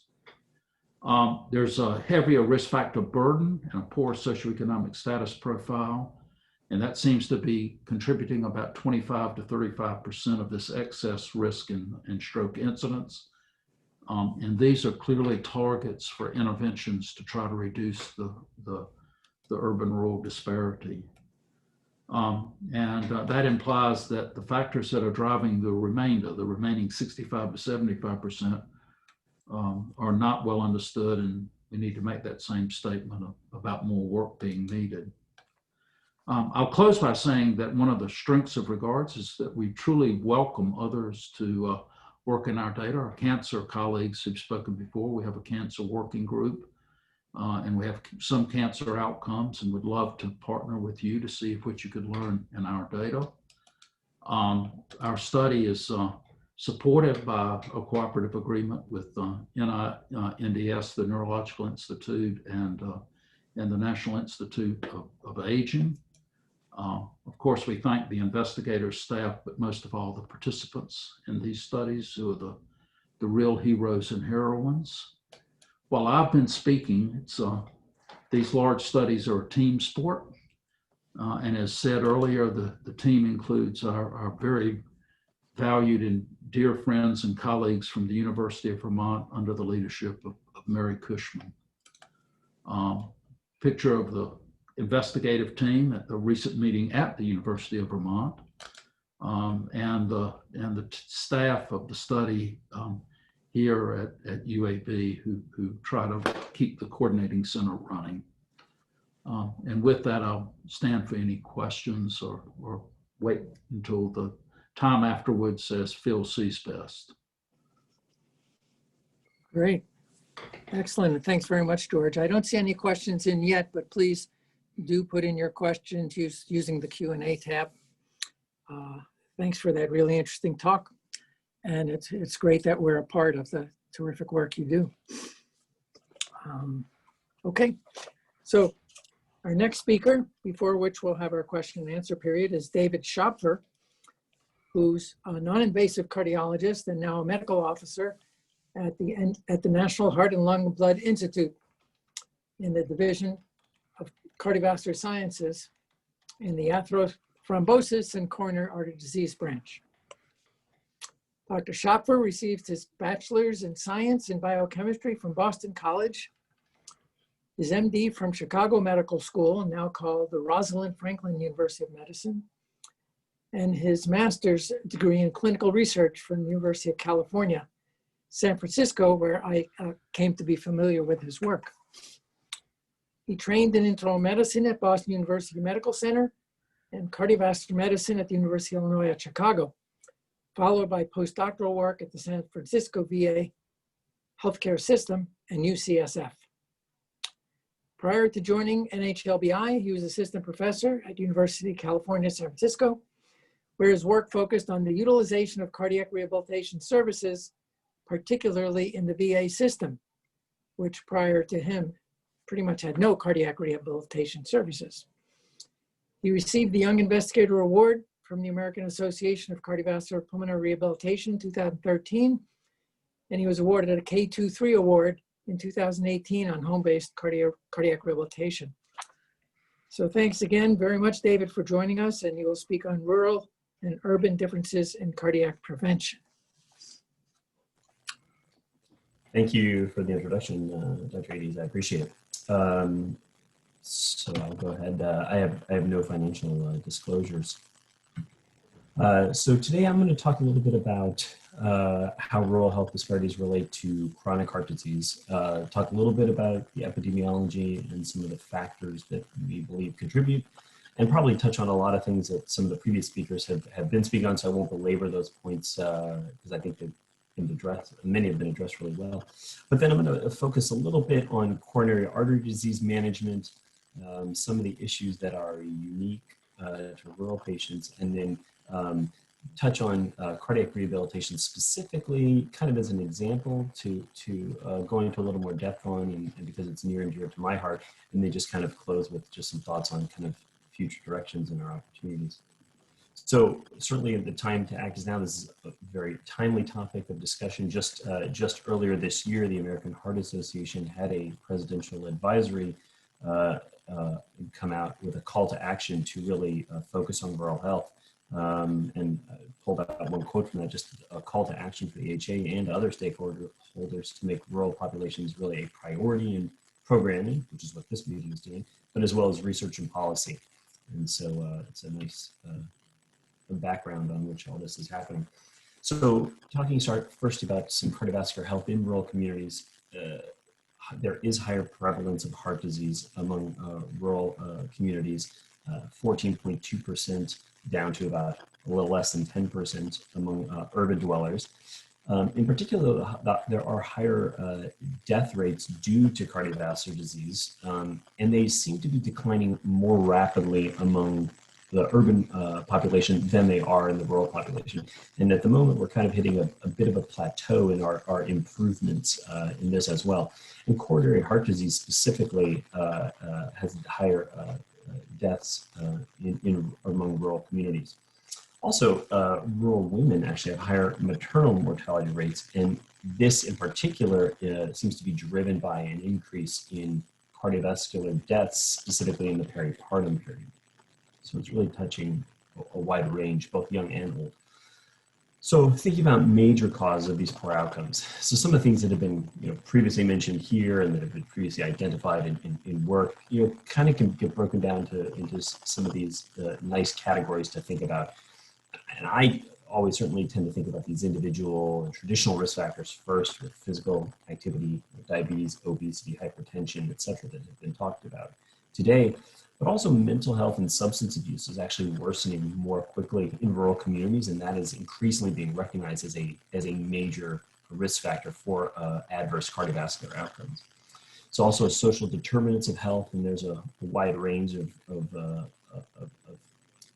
topics there that affect cardiovascular outcomes, income levels, education levels, employment, and not just having a job or not, and not unemployment, but really the types of employment that rural dwellers tend to have, and their exposures and their risks in those jobs.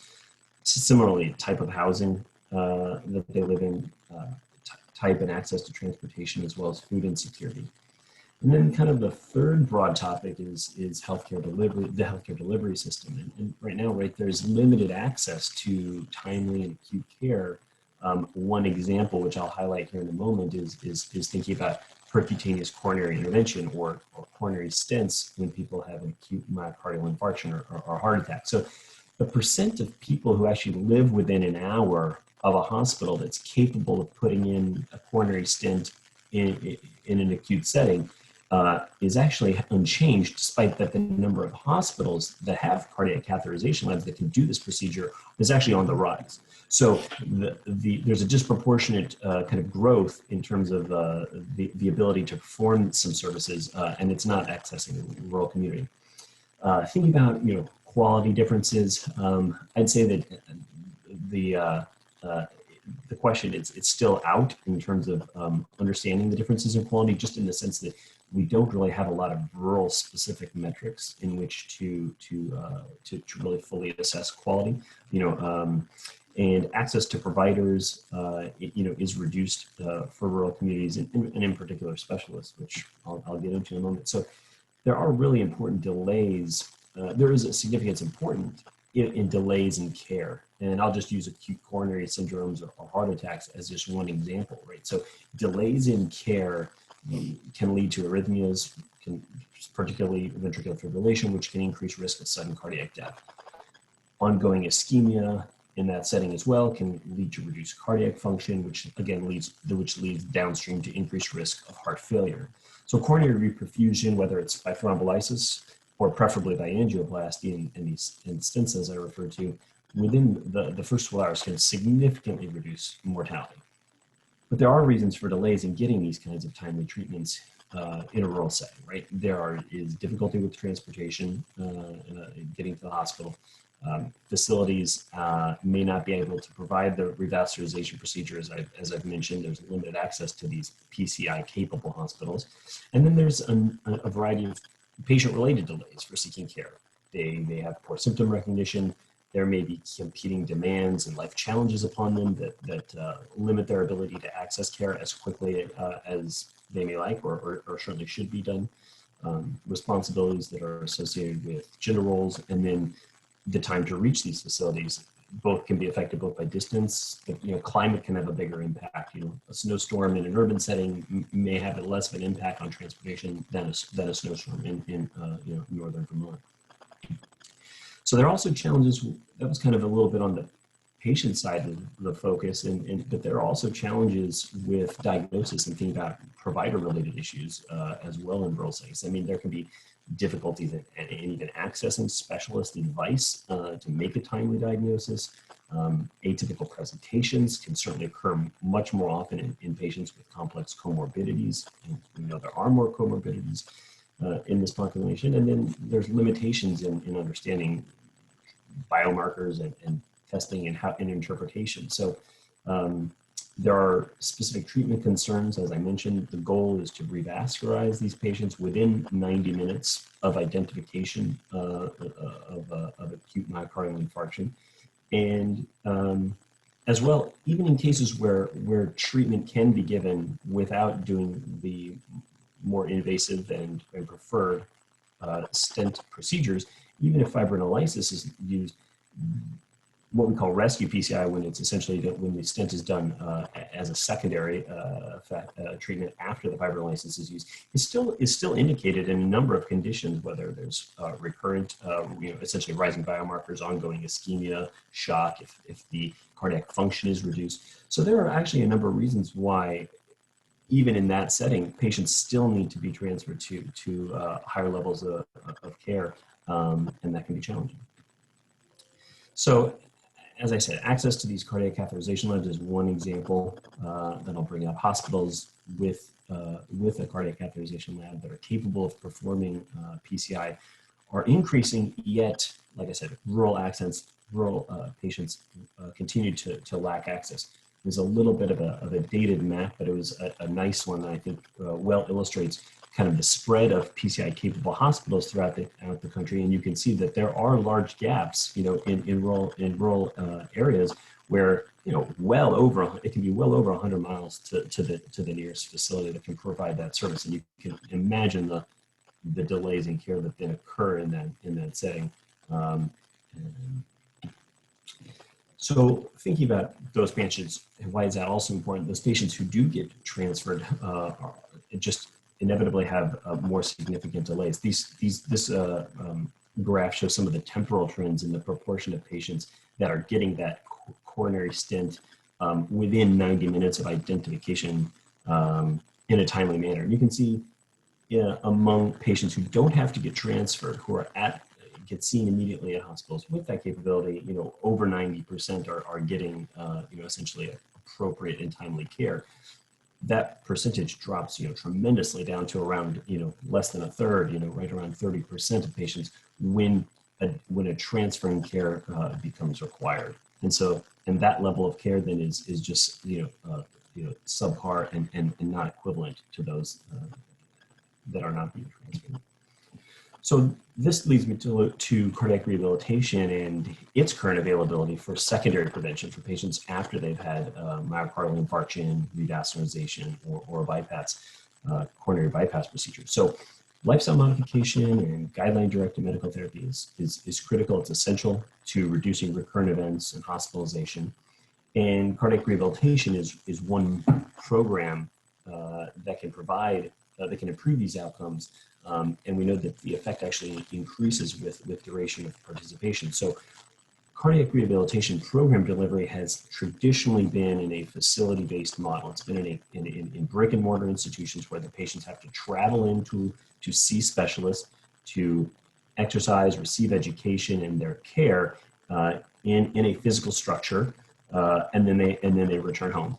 And uptake has been suboptimal, to say the least, and particularly with less use among patients who live far from a facility and those who live in rural areas. But what I'm going to present today is that the landscape of cardiac rehab and kind of how we're thinking about how we deliver services to patients is changing, and it has particular relevance to rural patients. So I'll just mention this briefly. It's a little busy, but there are a number of indications for cardiac rehabilitation on the left. In the middle of the slide are essentially the core components of what a cardiac rehab program does.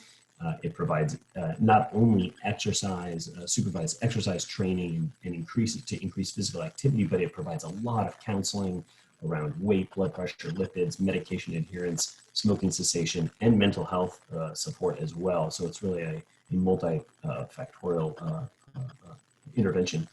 And what it does is it significantly improves outcomes. It lowers cardiovascular death. Participants have a lower cardiovascular hospitalizations. They have improved exercise tolerance, and they report greater quality of life. So it is what we call a class 1, or essentially the highest level of recommendation for patients with any of these clinical indications. So why would we want to consider a new model? Well, the fact is that these programs are vastly underutilized. Somewhere around, depending on the cohort looked at, less than 20%, maybe around 20% of all eligible patients in the United States actually participate in cardiac rehabilitation. So thinking about new models of care really has the potential to overcome some of the logistical barriers that exist and to really improve participation. And so an inevitable question is this going to work? So this is an example of from a paper and some work we did when I was at the San Francisco VA. We looked specifically at the veteran population nationally and looked at, and what we knew is there were a little over 9 million veterans that were enrolled in the Veterans Health Administration, but only about 70,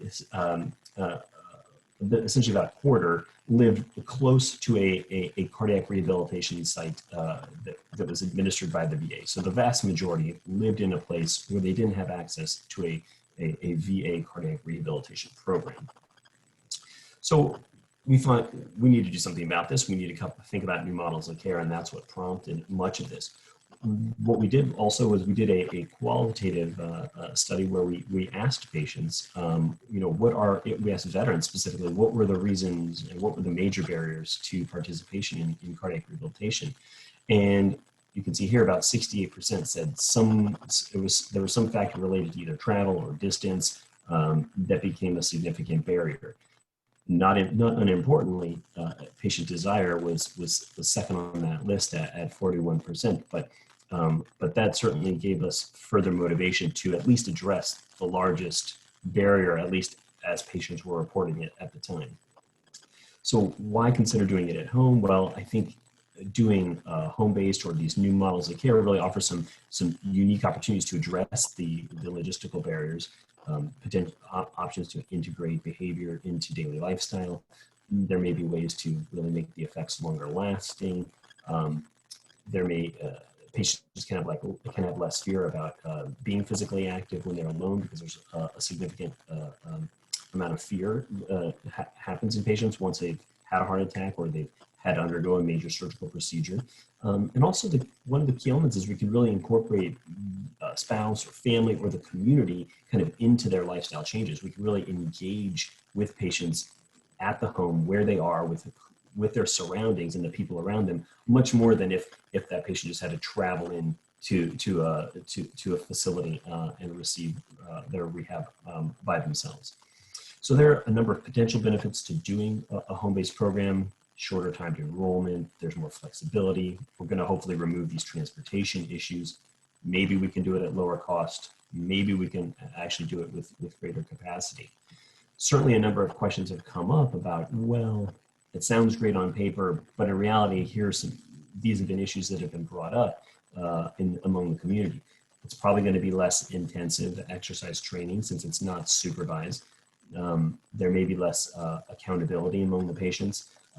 We don't really know what the standards are and what outcome metrics we should be definitively following and how they may vary.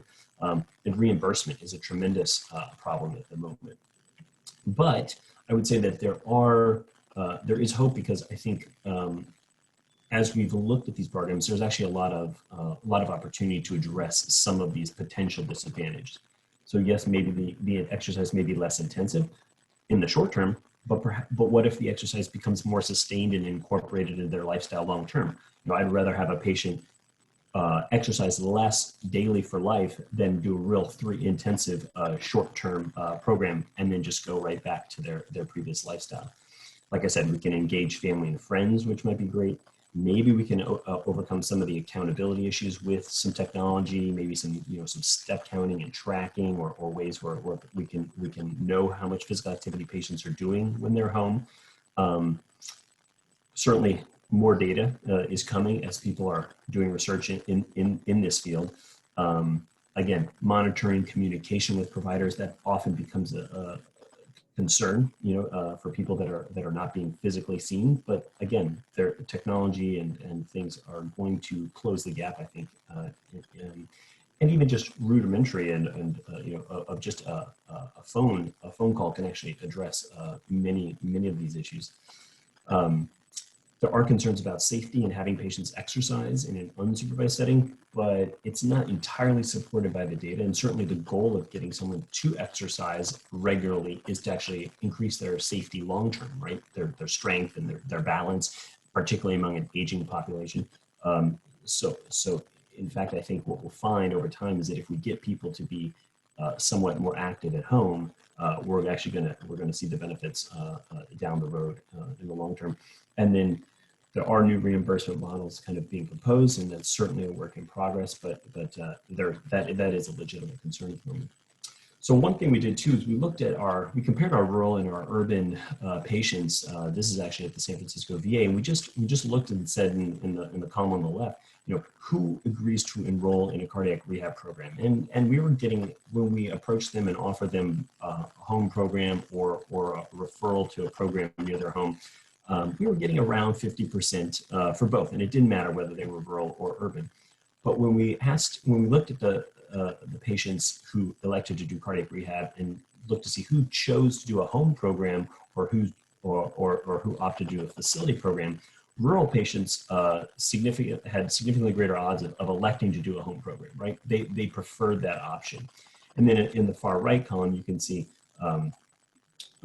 when we took the denominator of those who actually participated in a home-based program, were you more likely to actually complete or not? And this was a little surprising, but it was great. Among rural participants, they actually had a greater odds of actually completing their home-based program as well. And so this is old data because this is when we started the program, but back in mid-2013, we started the home-based cardiac rehabilitation at the San Francisco VA. And prior to starting it, there was very little referrals and participation in cardiac rehabilitation. And you can see once that program was initiated, our numbers really, blew up dramatically, and we started to really get a lot of our eligible patients in the hospital referred. And you can see that this is just to show you kind of the breakdown of of what percentage of rural or highly rural patients we were encountering. At that facility, and it's around a third. San Francisco, the VA, although it's in an urban setting itself, we actually would take care of patients all the way from to the Nevada border and then all the way up to the Oregon border. So there's actually large areas of Northern California that are very rural that were coming to San Francisco for their cardiovascular care. And so here we then, as a follow-up, we actually asked in a qualitative study patients who were then offered a home-based program but declined to participate. We then asked them, well, what are your reasons for not participating? Since now we think we've taken that major barrier of transportation and distance off the board, what could possibly be holding you up, right? So what we found though is, it comes down to a few significant things that I've highlighted here at the top. Is some patients would say they already thought they knew what to do for their heart and their cardiovascular health, and they didn't need any more help. Some just didn't think it was necessary for their care. Some didn't want to get phone calls at home. They didn't want to be bothered at home.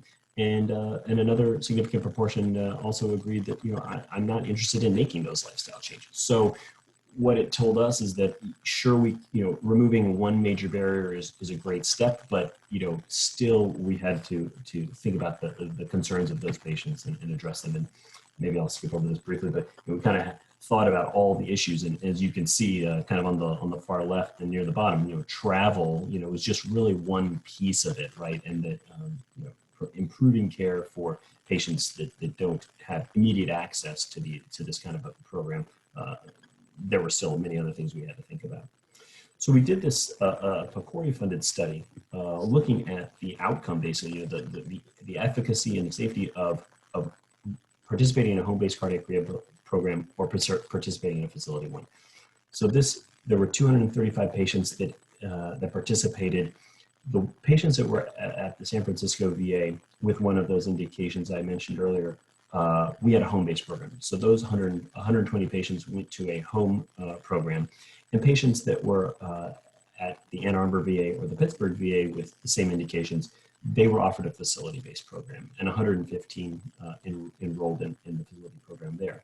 And what we found is that if we looked at the time from the event to when they actually started participating, really their first exercise session was significantly shortened by offering a home program. We were able to get patients exercising about 25 days after their index event, whereas in the facility-based program, it took well over 2 months to actually coordinate and get patients to find the time to then come in and begin their cardiac rehabilitation program.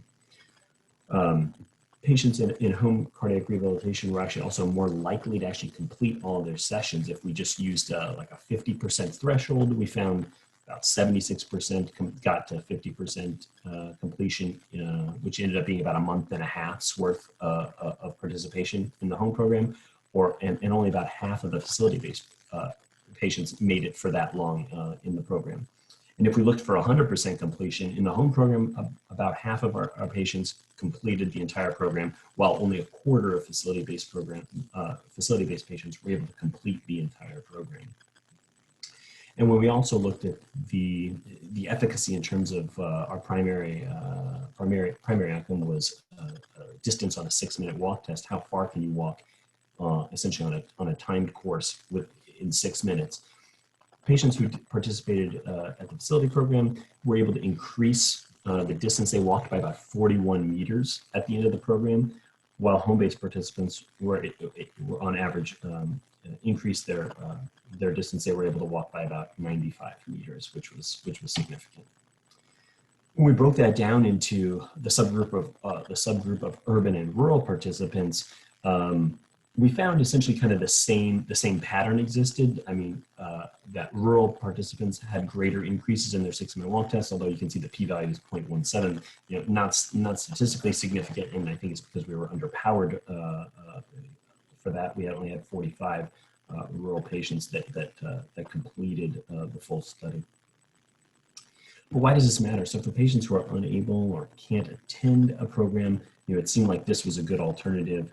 And it may fill in some really large gaps for patients that have barriers such as transportation or distance or employment issues where they couldn't travel into a facility. It may fill in that gap in care for them. So one thing I want to talk about is, since we used essentially telehealth, I didn't go into the details of our program, but we used video conferencing and phone calls on a weekly basis to follow up with patients, essentially telehealth.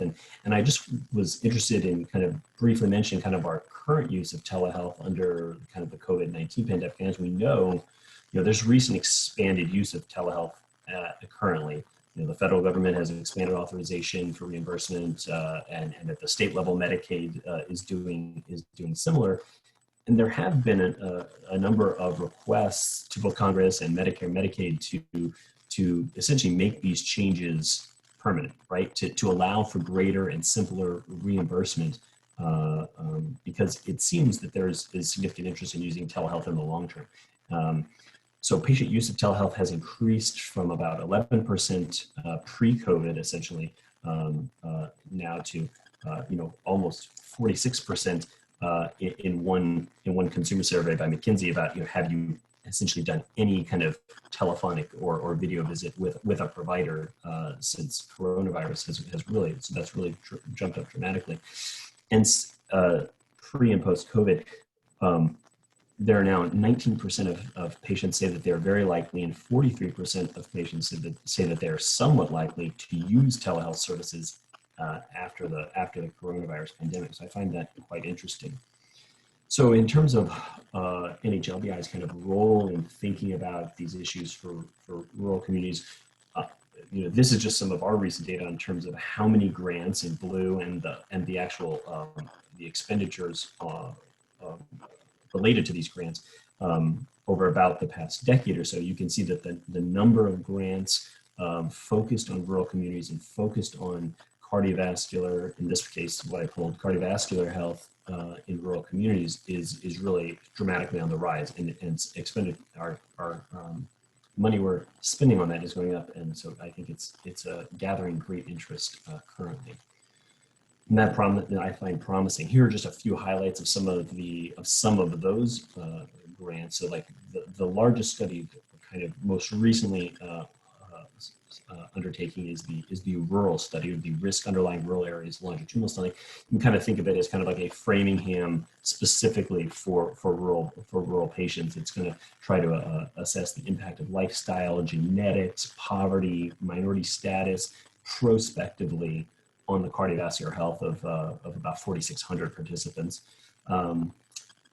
NHLBI also funded the iCare study, which looked at a pharmacist-supported intervention to help primary care providers improve adherence to cardiovascular medications, and they were able to successfully improve adherence to some cardiovascular medications. And another recent one that has been funded is the mobile health intervention for rural atrial fibrillation, looking at what are some of the ways that mobile technology could potentially improve adherence to anticoagulation for patients. So there's certainly a wide range of, and the list is obviously much longer, but there's a wide range of work that's ongoing now, looking at rural communities specifically. In terms of kind of, what do we do next and where do we go from here? What to think about? Well, unfortunately, as we know, rural-urban disparities in cardiovascular health certainly persist despite prior efforts. And I think the broad categories that have been identified to focus on are think about quality improvement interventions that we could think about and whether they improve outcomes. There are interventions that are looking to improve kind of quality of care, using goal-directed medical therapy, guideline-directed medical therapy, and medication adherence among patients. And then also kind of the third category is what about self-management interventions? And I think sometimes the telehealth or the technology interventions kind of fall into that category of what if we, let patients be more informed about their care and help manage themselves. So there's a variety of work and that has been done, particularly around heart failure in this topic that is ongoing. So some of the potential solutions around cardiovascular health in rural communities, I think, that have been highlighted are thinking about how do we address the shortage of providers. And there are some interesting ways to think about that, but access to also access to specialty care is going to be critical. Think about a more kind of rural focused team-based care instead of putting so much onus on individual primary care providers may be critical. Thinking about these new, more sustainable ways to reimburse, funding and payment models, because that was brought up early on, is going to be essential. Lack of funding certainly limits the ability to provide certain care. Thinking about alternative delivery care sites, right? Maybe patients don't always have to be seen in the typical, physician or provider's office, but can some of that care be distributed to the pharmacy? What about seeing patients at schools or churches, at other community settings that can inform them, educate them, and provide certain levels of care? And then also the telehealth and digital tools realm, right? I mean, there's increased opportunity to monitor, respond to chronic diseases, intervene earlier before adverse events occur. We can use these to help both the patients access providers, but then also really even for primary care providers to access specialty care as well if the specialist can't be physically on site. That may be a way to bring in some subspecialty care that might not otherwise be accessible for patients and providers. So I think there's a lot of potential solutions and things that could be done to really close the gap in terms of cardiovascular health. So I will end there. Okay, David, thanks. That was terrific. Sure. And I only wish you all could have been here in Vermont, because it would have been so nice to speak with you all and spend time and learn more, but this is a great alternative. And now we'll move to, we have about 10 minutes for questions. And I have a few that have come in. First, a very quick one for Dr. Befort. Can you share again the paper title of the What I Wish My Provider Knew and where that was published? That's the title, What I Wish My Provider Knew, Voices of Patients with Obesity, I think. I can look real quick, but it's in Annals of Family Medicine. I think it's March of this year. It's a brief reflection piece. No, I could see that being very useful. Another question, actually, Christie. How do you deal with the stigma associated with obesity for patients? When I address weight with patients, I often find myself thinking about balancing the need to build a relationship and trust versus directly or bluntly addressing obesity. Oh, great question. Read the paper. They talk about that. What we have heard from patients with obesity over and over is they don't mind directness. They already know. What they want is empathy and a plan. So if you have something to offer them and you have a good empathy and they're able to communicate that, and they don't want to feel like they're given up on either, because there's a lot of ups and downs involved. So a long-term relationship, empathy, and an actual plan, or a referral that you trust, I think are the key ingredients. Okay. And I have a question for Dr. Howard from someone named Mary Cushman. Were there race differences in the pattern of urban-rural difference in stroke incidence?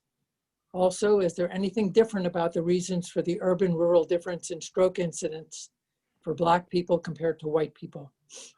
The interactions were not significant at the 0.1 level. And so, statisticians are always hesitant to say there's nothing there, but there was no evidence of anything there.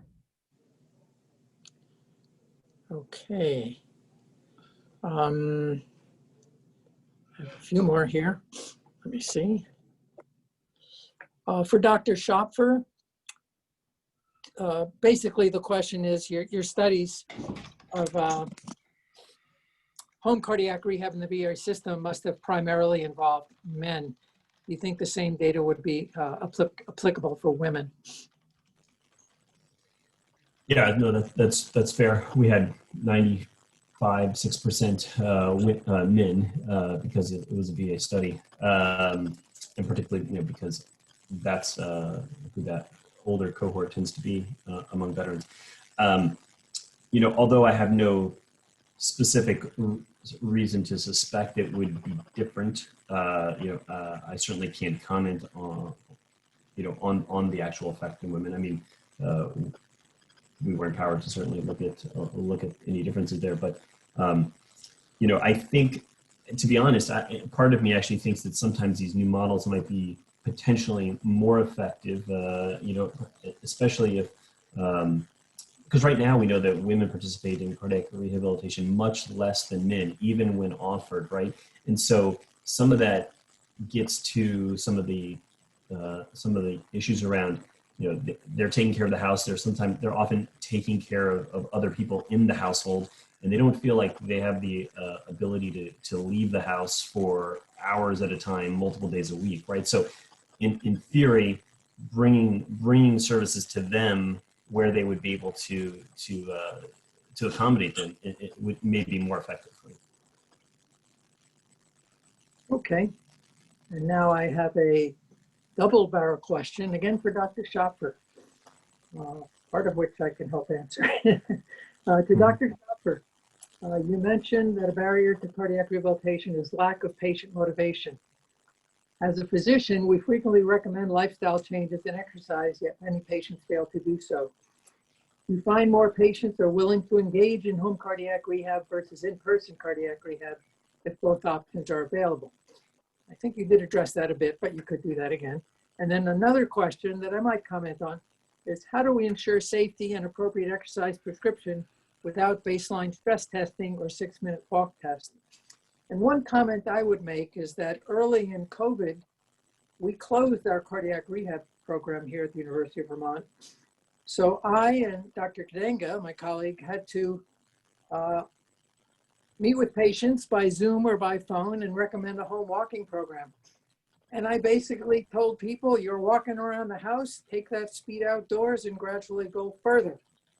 So I'm not going to do high intensity interval training. I'm not going to tell them to run up hills. More on the line with what you said, that maybe they're not going to exercise as hard, but who knows that maybe this is more effective for them to exercise on the long term. But I found it impossible for myself to tell them to do any more intensive exercise. And I will mention that it's been shown that the better you train in cardiac rehab, the better you're improving in your prognosis. So there is some interest in doing more intense exercise. Yet I was very happy just to say do something versus nothing. But back again for you, since I'm butting in on your answering. The first part of the question, are your patients more willing to exercise in home cardiac rehab versus in person when both options are available? And how do you motivate folks? We did find that people were more interested. When we offered cardiac rehabilitation to patients, they still had the option. Well, sometimes if they lived in a place where we could refer them to a program nearby, they had the option of doing facility if they wanted or home. But we did find that in terms of the breakdown of like everybody who was offered and among those who said yes, it was around 50-50, or about 60% wanted home and 40% wanted to go into facility. And honestly, we would generally, allow, we would offer patients both, because some people really want to do facility, and some people, when we re-stratified them with a 6-minute walk test and looking at their medical history, they were more appropriate to go to a facility, at least at the beginning and in the short term, for monitoring. So, but there was plenty of patients who, if they hadn't been able to do it at home, just said like, I wouldn't do it. They would say like, I'll do home or nothing. That was kind of their opinion. But you would certainly run into a wide range of patients who would be willing to do anything, and some only wanted to do one or the other. That was certainly the case. And then, right, in terms of risk stratification, risk stratification, it's definitely critical. I didn't go into it in detail here, but it's certainly critical in a home setting to know the risk and to think about the risk certainly prior to engaging in any anything in an unmonitored setting. Okay, thank you. I do have a question for Dr. Howard. Why isn't that LDL cholesterol or other lipid markers were not in your panel of predictors? Partly because many or most studies find LDL cholesterol as a risk factor for stroke, and statin therapy in many studies decreases stroke. And I wonder, I mean, I hate to say it, but I think giving a statin is easier than titrating blood pressure control. It's easier than stopping smoking. It's easier than losing weight. Yeah. I agree with much of what, I'm sorry I interrupted you. Please go ahead. Sure. No, I'm sorry. I'm about Oh, no, I respectfully disagree about LDL being a risk factor for stroke. If you look in observational studies, it was not present in CHS. It wasn't present in Framingham. It wasn't present in ERIC. It was present in the Honolulu Heart Study. It was about the only epi study. I couldn't agree with you more about statins being preventative of stroke. Sparkle, for example, showed very strong secondary stroke prevention with statins, which raises the question of whether you think statins are protective through a lipid pathway or one of the many other things statins might do to lower stroke risk. And so that really means that instead of virtually none of the stroke risk functions include lipids. So it could be that we could add statins into the risk functions, but to my knowledge, no one has had sort of a pharmacological predictor in a risk model like that. Basically, it's very hard to show an association with lipids and stroke. It's a very small effect. I think part of that is that heart disease is sort of an atherogenic process. Everything is tied with that. And stroke is a much more heterogeneous disease with embolic and other mechanisms that might be driving it beyond the big ugly plaque breaking up. Okay. Thank you. I think we've about reached our time, and thanks for teaching me there, Dr. Howard. And this was just terrific. I'm sorry we have to end, but I thank all the speakers and thanks the many people who have attended this. We now have a break going till 4 p.m. when we start with our poster session. So thank you all for your participation and have a great day. And thank you for including me. Our pleasure. Thank you for the invitation. Thank you. Bye, everyone. Thank you all. Right.